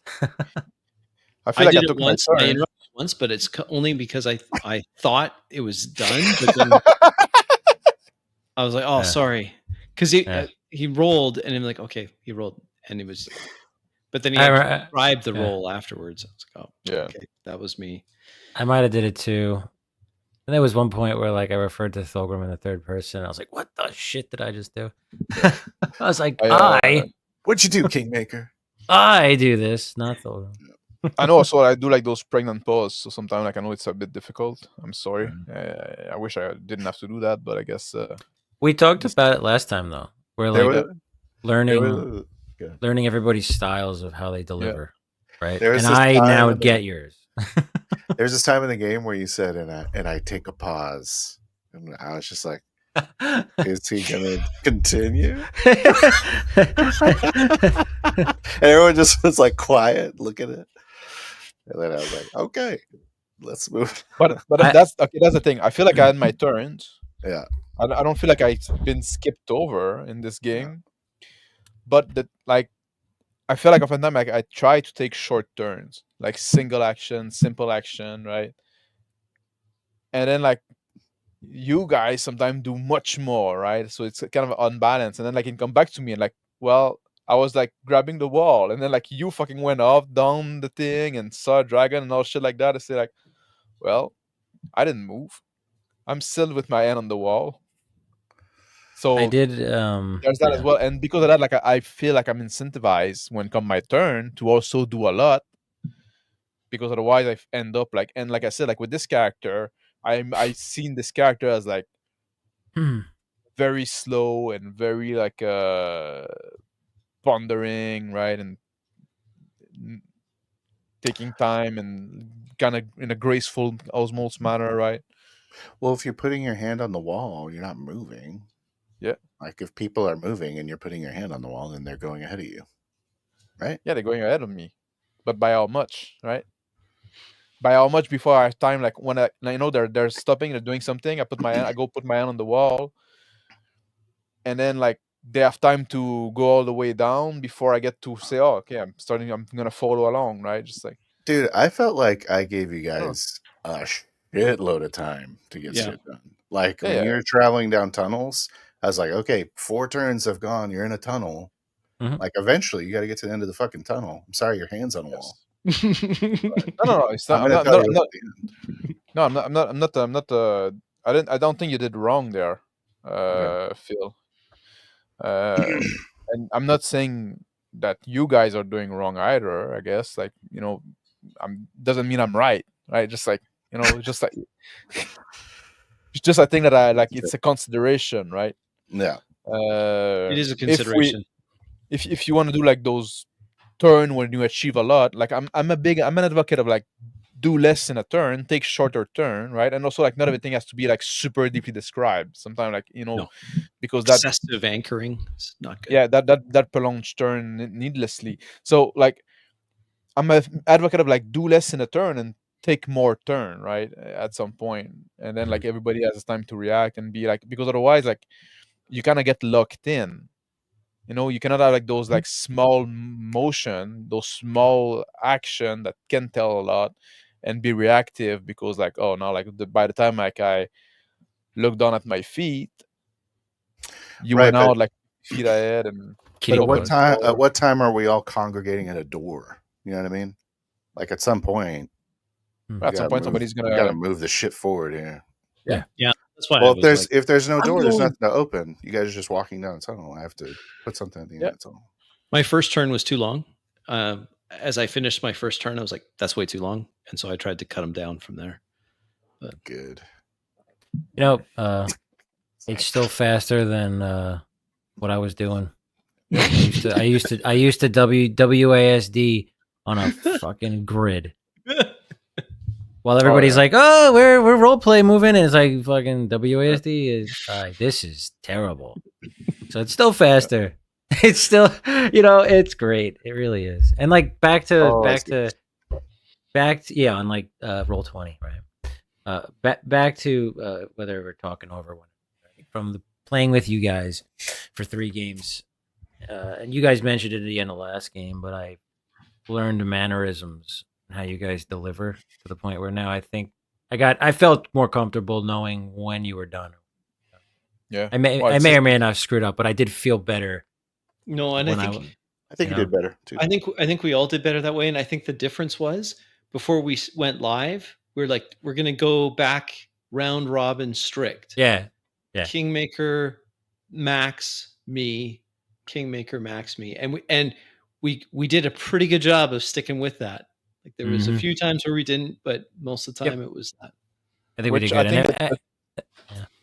I think the time we didn't like was worked because like it was oftentimes like we say like, okay, we're on round robin, but if you're being called out directly, you get a chance to react, right? To reply. But then like don't do the ping pong too much. No, and what I thought was helpful is that when we had those where it was out of the order, it was usually just a quick line of dialogue, but back and forth, and then it was back into the order. And I do think that helps just to like Kingmaker was saying, until you get that comfort level where we understand the mannerisms, here's how his turns are like, okay, this is he's not quite done. Or the problem I have, Max, is that I'll get really excited and then I'll be like, okay, his turn's over. I'm ready to go. And so I jump in too quick. Me too. And sometimes like somebody does something, like you do something, and like I would run to react directly at that, but like I need to respect the order. I need to yield my time, stuff like that. Like there's I get excited. I want to react to somebody, but like I got the thing that got me excited might have gotten somebody else excited as well, and I need to leave them a chance to react as well. Yeah. It's also like one thing I really like is how Phil kind of kept his spot in the round robin mostly, like and when it didn't, it was appropriate. So you really cut down the ping pong. So I feel like we all had a chance to do something before you fit in what's happening in the next narration and stuff like that. Totally. Yeah, that was much better this time around. I felt it felt a little unnatural at times. It does. Kingmaker was like asking questions to the vampire, and I'd be like, just nod. That's a good question. And that's then a good question. Thank you for that question. So I had written down, did you take their lives? I'll be like, I'll answer that in a moment. And then I did catch that. Are you the caretaker of this mine, or who made you the caretaker? I was like, I will also be answering that in a moment. I did catch that from you, because I was like, I was watching you like catalog in your head either. But I'll get to those questions soon enough. And I'm like, that does feel unnatural for sure. The Elder Dragon was just ignoring everyone. He didn't give a shit. I'm only going to answer what I want to. I tried to. Well, that's something also the vampire could have said one at a time, like don't but like I tried to not ask too many questions if somebody had asked a question before. So sometimes I would just like do an anchoring action, just move along, just get in position, stuff like that, because I didn't want to overwhelm you. Right when I saw that like that's going to be awkward for Phil, so I kind of stepped back. But I think that's something that we all have to consider as well, right? Like maybe in that regard, especially Kingmaker. Yeah. Well, he's the first in the order, right? And that's probably something that we need to consider as well in the round robin order. Because if you have somebody like if the face of the party, right? Which Kaneko is definitely not the face of the party there, right? Yeah, maybe for dialogue, it's hard to keep dialogue. Track, usually, we can be a little more loose. Yeah, but like I feel like the round robin, but ping ponging. But how do you not over ping pong? Meaning, like it's my turn. I ask you a question. You answer the question. Then Max. But goes, you can also not ask a question, or just not ask a question. Yeah. You don't have to do dialogue or just not, or just not ask a question, or just not ask the question. Sometimes you can just anchor yourself and let somebody else talk, right? And again, you need to judge like a party dynamic. And like I said, for Kaneko, that was fine, because like that's what he would do, right? That's what his character would do. Like, and Stonehammer was probably like the big mouth of the group, right? So I guess you were kind of the face. You also were the one that talked to the dwarf. So in a sense, like it kind of worked in that sense. But that's probably something we need to consider in the round robin thing. That the first guy after the GM always has this opportunity to ask the question. And if we don't want to bombard the NPC with question, then that means like maybe the other one are gonna skip on the dialogue. I don't like it. You don't like it? I don't think you make them first. Maybe second. Maybe. But I don't think it matters if we can have the discipline also of like knowing when, you know what, I'm gonna let somebody else talk, because that's not my role in this party. That sounds really hard. I don't think I can do it. Practice. I think you can, Crispy. I can. Like there was, I don't know if you noticed, Crispy, there's a lot of time when like I do a small action and then I glance at Mono, right? And that's like there's your cue. I'm deferring my like I'm not gonna ask a question there. I'm gonna let you do the talking. I think that's more your feel, like you're the magic guy. Mhm. stuff like that, right? I So could have that's definitely what- anchored more and It's just good said less. Probably. Like that would probably have been Thorgrim. easier for me in a lot of situations. I don't know. I always felt like I understood exactly what Thulgrim was doing. Like I could picture Yeah. Thulgrim on your Yeah. turn. Like I understand what's going on here. I just felt I talked a lot. That's the metric I use, like as a measuring stick. Mm. Can I picture what Kenneko's doing? Then there's enough anchoring. If I Okay. can't picture what Kenneko's doing, then there probably needs to be more anchoring. Yeah. If all it is a long focus on the action, then it's a little too much. It's like, okay, all right, Mhm. we get Did it. I do enough? You think? Yep. What Yeah. was the quote that Big Just Bad and I you're came always up with? rubbing on the wall. What was it? It's the initiative was yours and you wasted it on Pasha. Oh, I waste a lot of turn. That's what they're for. Yeah.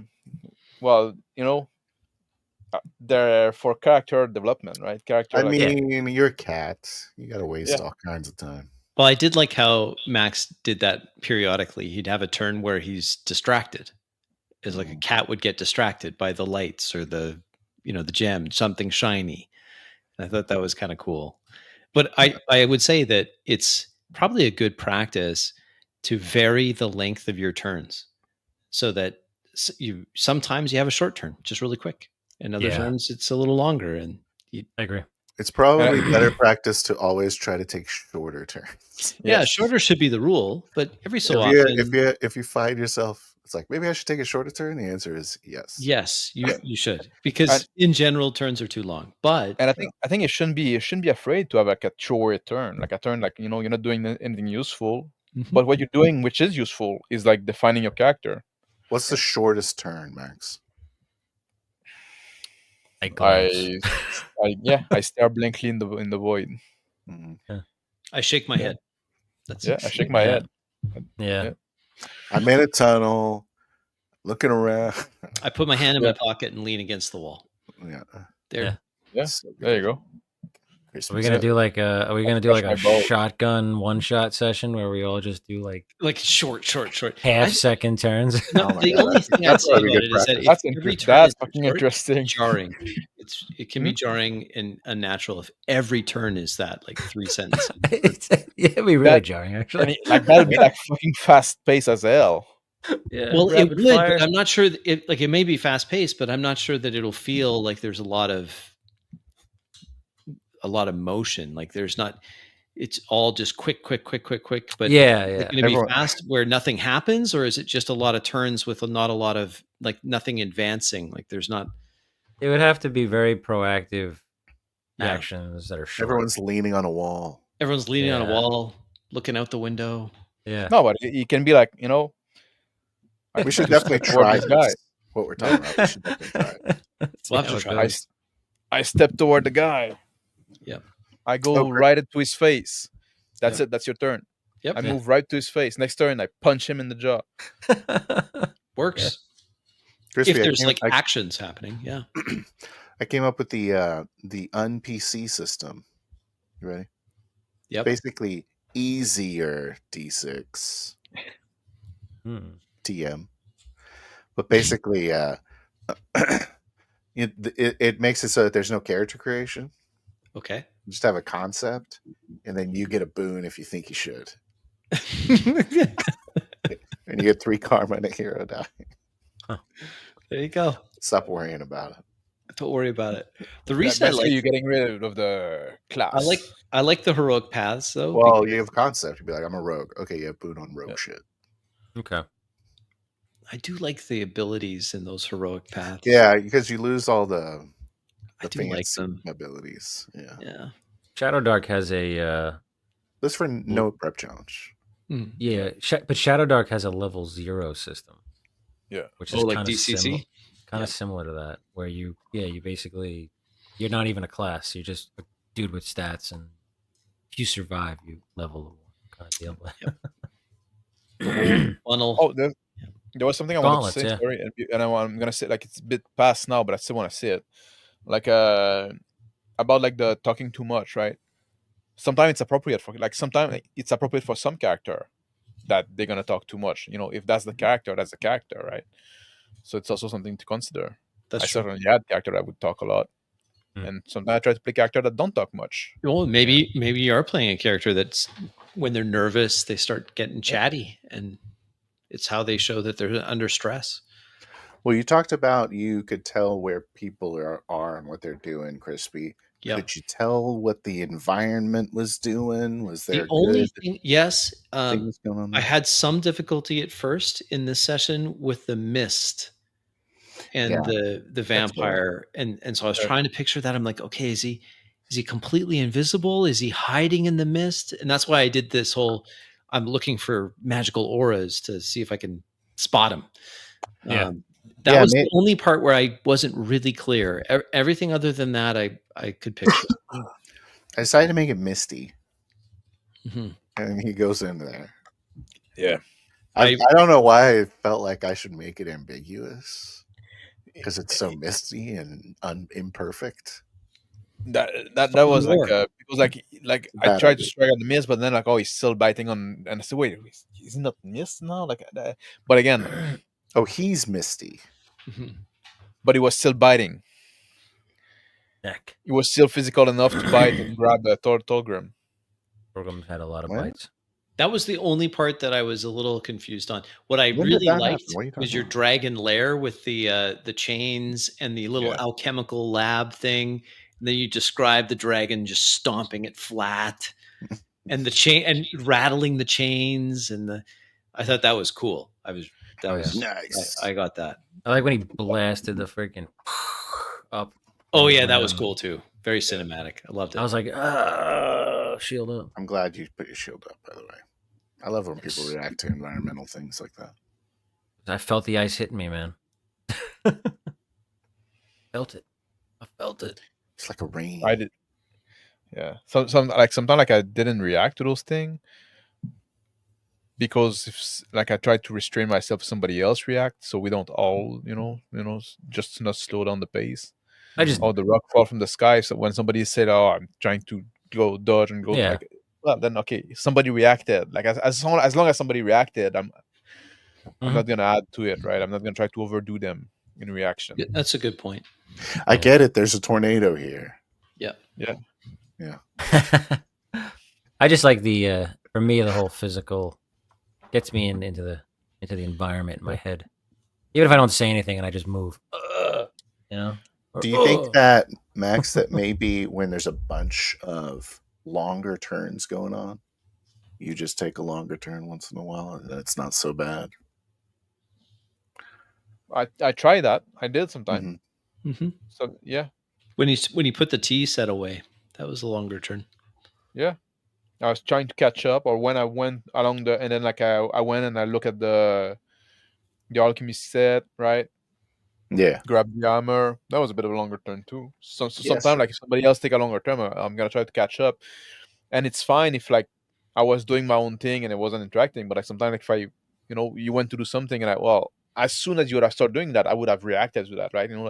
Saying I walked down the cave, that is I don't know, 100 feet down, right, or something like that, whatever it is, right? We don't know, but sometimes I think those kind of things, say, I start moving toward the end of the cave, and that's a good enough turn that you just it just indicate that now we're stationary there. And I start moving, so people say, okay, I follow along, or I can say I hang out back a bit. Okay. Right? It's I don't know. It's those it's not a big deal. It's those it's nitpicking at the point. Those two moments, and I don't know what's right, so I'm not trying to say what's right, but Yeah. those two moments you're describing the tea set, I guess. Less the tea set, but the part when you're down by the alchemist set, that's the part where I felt like Kineko was most present in the game. It's when you're down there. Also in combat. Yeah. I was envisioning you going towards the dragon. You were trying to creep. At some point, I thought about just slaying the dragon, but I just striking the dragon. Mm-hmm. But I was thinking about this obsessed with honor kind of thing, right?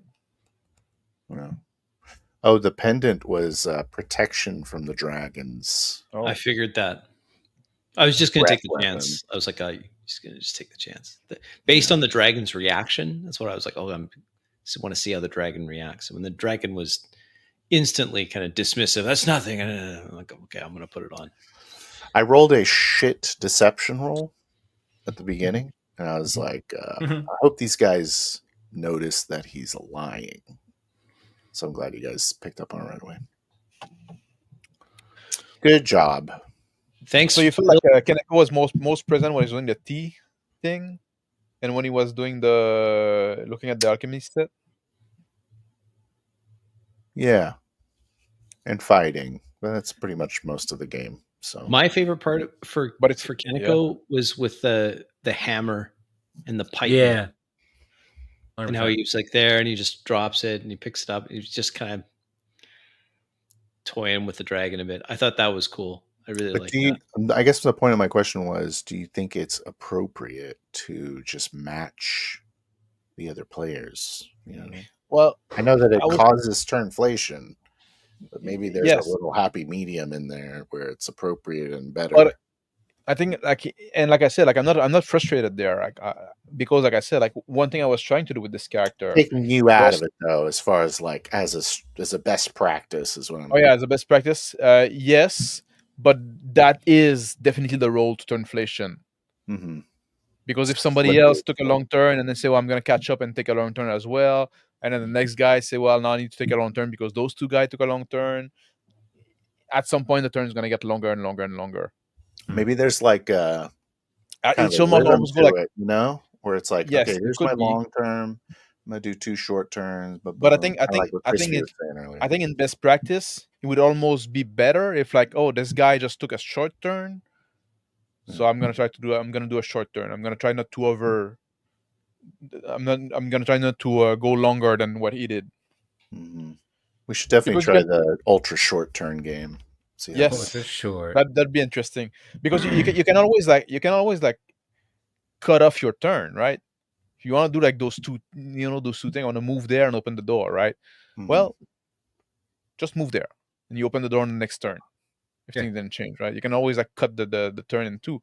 It's much harder to go back and now you have to retcon. Oh, while you were doing that, I was I was done with kicking this rock. I said I was. But like, as a Kaneko being present in the game, I was trying to depict like this kind of attitude of, like, being like Crispy said, being distracted, being slow, being not too interested, right? Or like just like going on. I was trying to do this thing, right, and express something with this character. That is, he got his own focus and his own set of thing. He's thinking about, right, trying to, like, that's why, like, when they like, I didn't help with the chain at the end. I just moved out when I decided this was the honorable thing to do. Yeah. So I bet if I watch it again, I'm gonna have a totally different perception of the game. This happens every time. I usually do, yeah. Yeah, but I might maybe I screwed up, Takes me like a night. I was trying out. I don't usually do voices, as you know, and so I was trying to do a voice with this, but I totally forgot for the first few turns. That's all good. Totally forgot. We all ended up with a gravelly voice. We all kind of had the same voice too. at the end. I was like, what? Late game, I wasn't doing my Thulgrim voice. I was kind of just, I think I get a gravelly voice. There's an elder dragon now. I'm the older dragon. Oh, everybody! Subvert the expectation. Yeah. I think I missed the voice that I used to do with Kaneko. I think I kind of got it wrong this session. I should have put the elder dragon in the wheelchair. Maybe that was in the one I don't normally at do. last. Yeah, you're good at voices though, Kingmaker. You're really good. It's like, I appreciate it. I just have fun with it. I probably make a fool of myself, but no. You inspired me to give it a shot. So I want to do like an older voice, so like an old wizard or something. Like an old wizard. fucking heard that voice a few times. Or the other thing I was thinking was Dean and Zenalar had a stream the other day, and they were talking about, they had mentioned in the stream, how would you role play an elf? How could you fathom being something that's like 400, 500 years old? And I was like, wow, how would I role play that? And what voice would I give the elf? And you think of like Elrond of Galadriel, right? So like you gotta kind of have that tone. Maybe I was like, do I want to play an elf next? Do I want to be an old wizard like Gandalf? I don't know. I have ideas. Or do I want to be like Gollum? You know? Yeah. What Daryl say there? Can you highlight the comment? I sure can. Thank you. You say I move to the door versus I move toward the door. Same real time, different game time. And I love this comment because that's very true. I think I move toward the door is a much better turn. I It is. agree. Because then, Yeah. like, when come your next turn, if it's reasonable considering the action that people did, that you had time to reach the door, then you can interact with the door, right? You I move toward the door, we get it, we're in motion, stuff like that, and somebody like say like, oh, I jump in front of him and say, no, wait. Well, then now we can interact with that. But if you say I move to the door, well, now it's kind of too late, right? Or we have to do this retcon kind of thing. Wait, it can be trapped. Okay. So I move toward the door is like, I think it's a much better turn. The drawback Because is that you never reach the door. No, Well, yeah, but- because when come your next turn, if nobody like interacted or stopped you from reaching the door, then you reach the door. You are moving toward the door. Come your turn again. Well, now you reach the door. You're at the door. So you where you are is at the door. This comment is important. Exactly. For Now, that. like now, I open the door. I turn the doorknob. I put my hand on the doorknob, and then on the next turn you can turn it, and then the next turn you can pull the door open. I turn it another quarter 90 degrees. So I did that. I did that. 17 turns to get into the room. I did that in the 2D game I used to be in, and I pissed everyone off. I was like, I was going into the apothecary. It's like I walk up the stairs, then they'd all talk. I put my hand on the door handle, and I'm doing this. They were already inside. They're like talking to the guy. They're like, "Hi, what do we have to buy? Did you guys look up what was in the book today?" Like, yeah, I'm still out there trying to open the door. Hello. I tried to push the door, but then I realized it's the pull one. That's your turn. Next turn, you're gonna try to pull. It is a good comment that I do agree. The moving, what you're doing in that second example, instead of I move to the door, I move toward the door. You're stating in real time the intention, the action that's going to continue until your next turn. Yep. And I think that's better.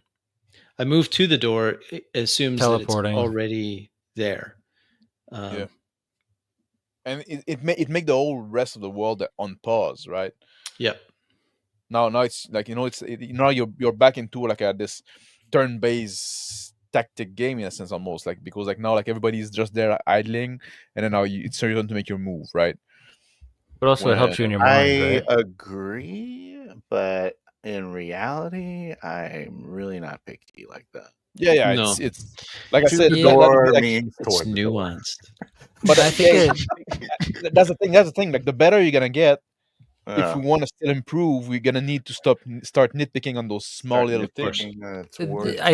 I think it impacts, for me, restructuring how that's phrased impacts the mindscape for myself. So like in me envisioning going to the door in my head, the latter statement helps me feel like I'm in motion in the world, but the first one is just I'm there. You know. So I try my best to always phrase it that way. If it's I so say much I better. head to the door. Well, that's the same as I move towards. Similar, the door. yeah. I'm okay with that. Yeah. It's not the exact phrasing that's important. It's Which like one's better? It's the you want it to have like like maybe a gerund. Yeah. Is that the term? Is that the term we're looking for? I need more Sharon. We need more gerund. More than pastime. Is that? Oh yeah. It's like gonna be like the gerund roleplay. Yeah. If you say I move to the door, you don't give the GM a chance to mess with you. Yeah. Maybe the floorboard Kate cracked and your foot fell through before the door. I don't know. Well, you said that that's like an example. If you say like I move toward the door and like at some point the gem gets its turn and you say like the floor is creaking and cracking, No. Yeah. then come back your turn. You can decide if you reach the door or if you stop when you're the floor cracking. The Mhm. door never gets closer. You keep heading towards it. Just keeps going in the distance. That too. That's also something that Jim, Yeah. Yeah. That was a great comment, Daryl. Was It Daryl was. recommend comment? Yeah. Yeah. I'll need to get some Bastard Sword playtest going because like I'm wondering playing this game. Will Bastard Sword has the same issue as Daggerheart? Oh, good question.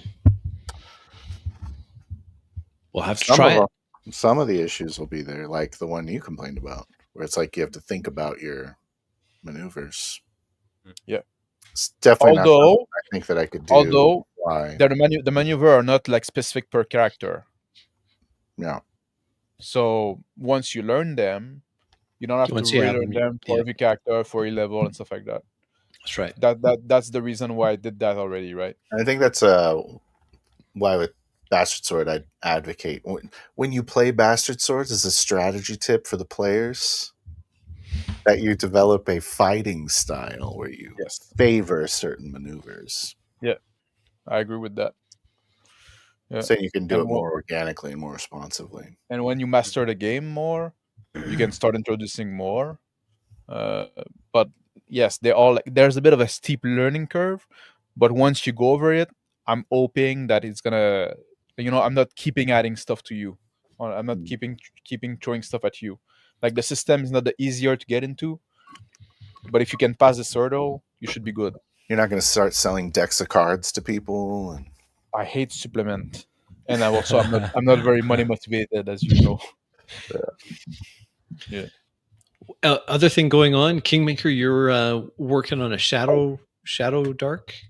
I game? am. Yeah, I'm in the What? process. Of we did that one Shadow Dark game, and I'm in the process of trying to put together like one shots. Fantastic.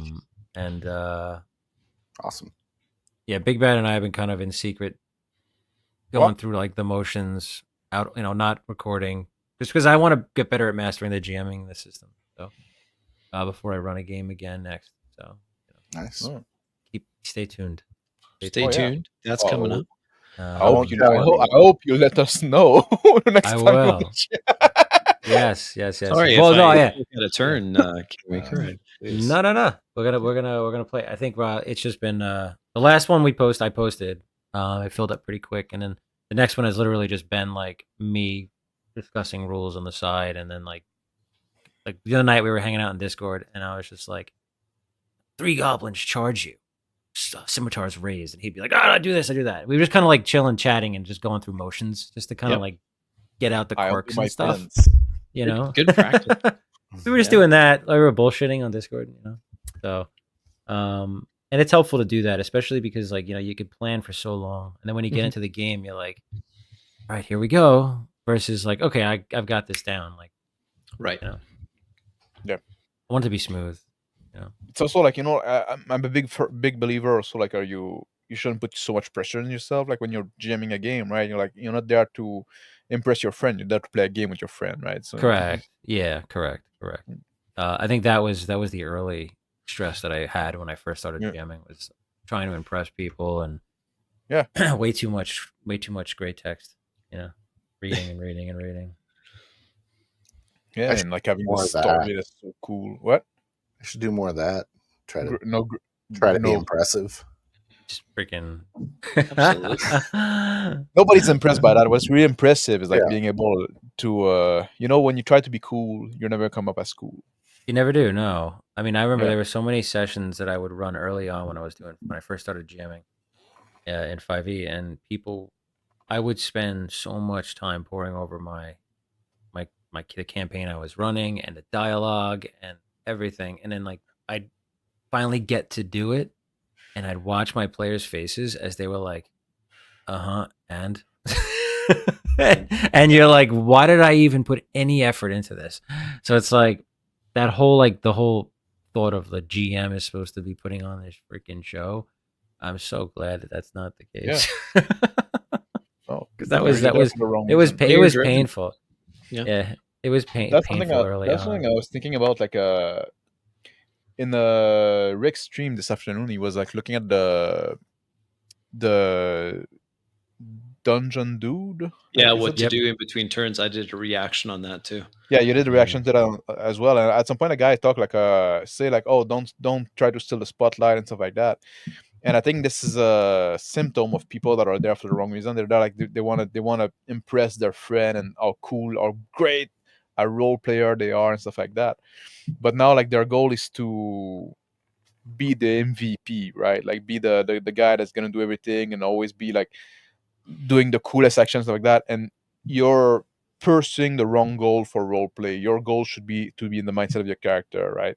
And if you pursue that, well, you're not going to be tempted to steal the spotlight because you're in the mindset of your character. So you're not there to try to impress your friend, right? To impress the other player, like oh, how much cooler my character was. That's not the goal. That's not the motivation you have at the table if you stay in the mindset of your character. So I think that's so you see that for the GM and you see that for the player. It's being there in the right mindset. Did I lose the plot at some point? No. I agree with you. I was going to just add to that one of the things that gets under my skin very quickly is when you have groups where everyone's trying to be the funniest guy at the table. Yeah. And Yeah. it's just become so tedious. Like, oh man, why? It's it's I don't know. Not my style. Don't like it. I was surprised. I made that comment on that DC-20 video. I commented, why does everything have to be so funny? Why can't you play a serious game? Yeah. And I had yeah. a surprising amount of people agree with me. And then you had those few that were like, you have to understand, this is their job. And it's a one shot where, they can relax finally. I'm like, shut up. Like, where is that even coming from? Like, you I know kiss this guy. exactly, They're like yeah. kissing these influencers' asses. Like, oh, they work so hard. Oh, let them relax and be funny. And pants on head. I don't want to do that. Every single DC-20 game I've watched, and I've watched a lot of them, run by the author. He seems like the dungeon coach or whatever his name is. He's goofy. Seems like a nice guy. But every session is clown shoes, funny. Mhm. Very what's the guy that directed Guardians of the Galaxy? That James Gunn? Yeah, every session is that. Like How come I know that? so you can't have a serious moment. You're a cinephile. It's all just okay. How long until the next? It's like a version of Tunic, where it's the next laugh track. Yeah. Time until next important laugh track, and it's not. It's excessive and it's not fun, and it ruins the session. It ruins the game. I mean, like I was dealing with that in my previous game that I was playing in, and lovely guys, they're great guys, but I just wasn't what I was looking for. Yeah. I want to play a serious character, and I don't want to be making references to things constantly. That's another thing. There's a lot of that goes on in these games. It's reference. How many pop culture references can you freaking do in a game? Yeah, man, I fucking hate that. Also, I never get them. So I have something to shill. Shill away. Tomorrow. Yes, tomorrow at 11 p.m. Eastern time, Eastern daylight time, I'll be on Lord Matthias' channel, the Second Watch, to talk about 40. They invite me over because they were curious and they wanted to discuss the style and stuff like that. So I'll go there to represent.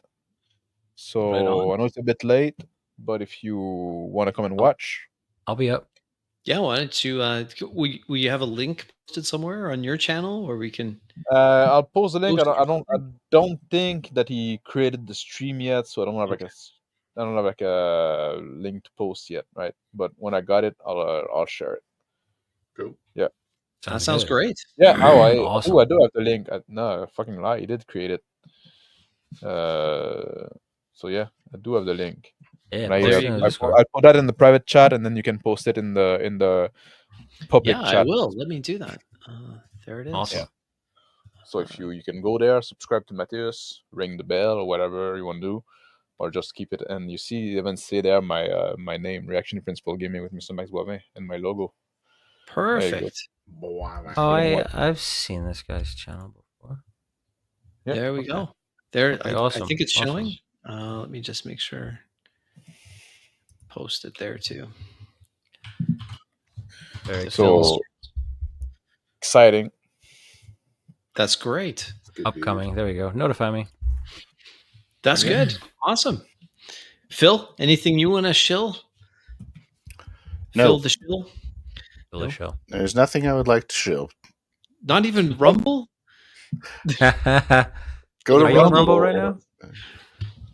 No. What's the next game, guys? What is the I don't next know. game? That's the Thank most God, important. I'm wrapping them all up here. We talked about Wow. Horizon last. Ooh, we did talk about Daggerheart. Horizon. We talked about Horizon, Bounty Hunters, and Horizon. We talked about. Phil mentioned going back to 1970s New York City, Fear City. Ooh. Dust off the gangsters, bring them back. Hell yeah. Might Fear need to City. change the system, but that's an option. The Harvest. The Harvest. The Harvest, Yeah. yes. We could play that again. Well, we need to finish that. Now we have like Need is a strong word. a wolf to hunt. A what? A wolf to hunt. Yeah, that's true. We could, you know what we could do with the Harvest is we could try out the short turn thing. There you go. Yeah.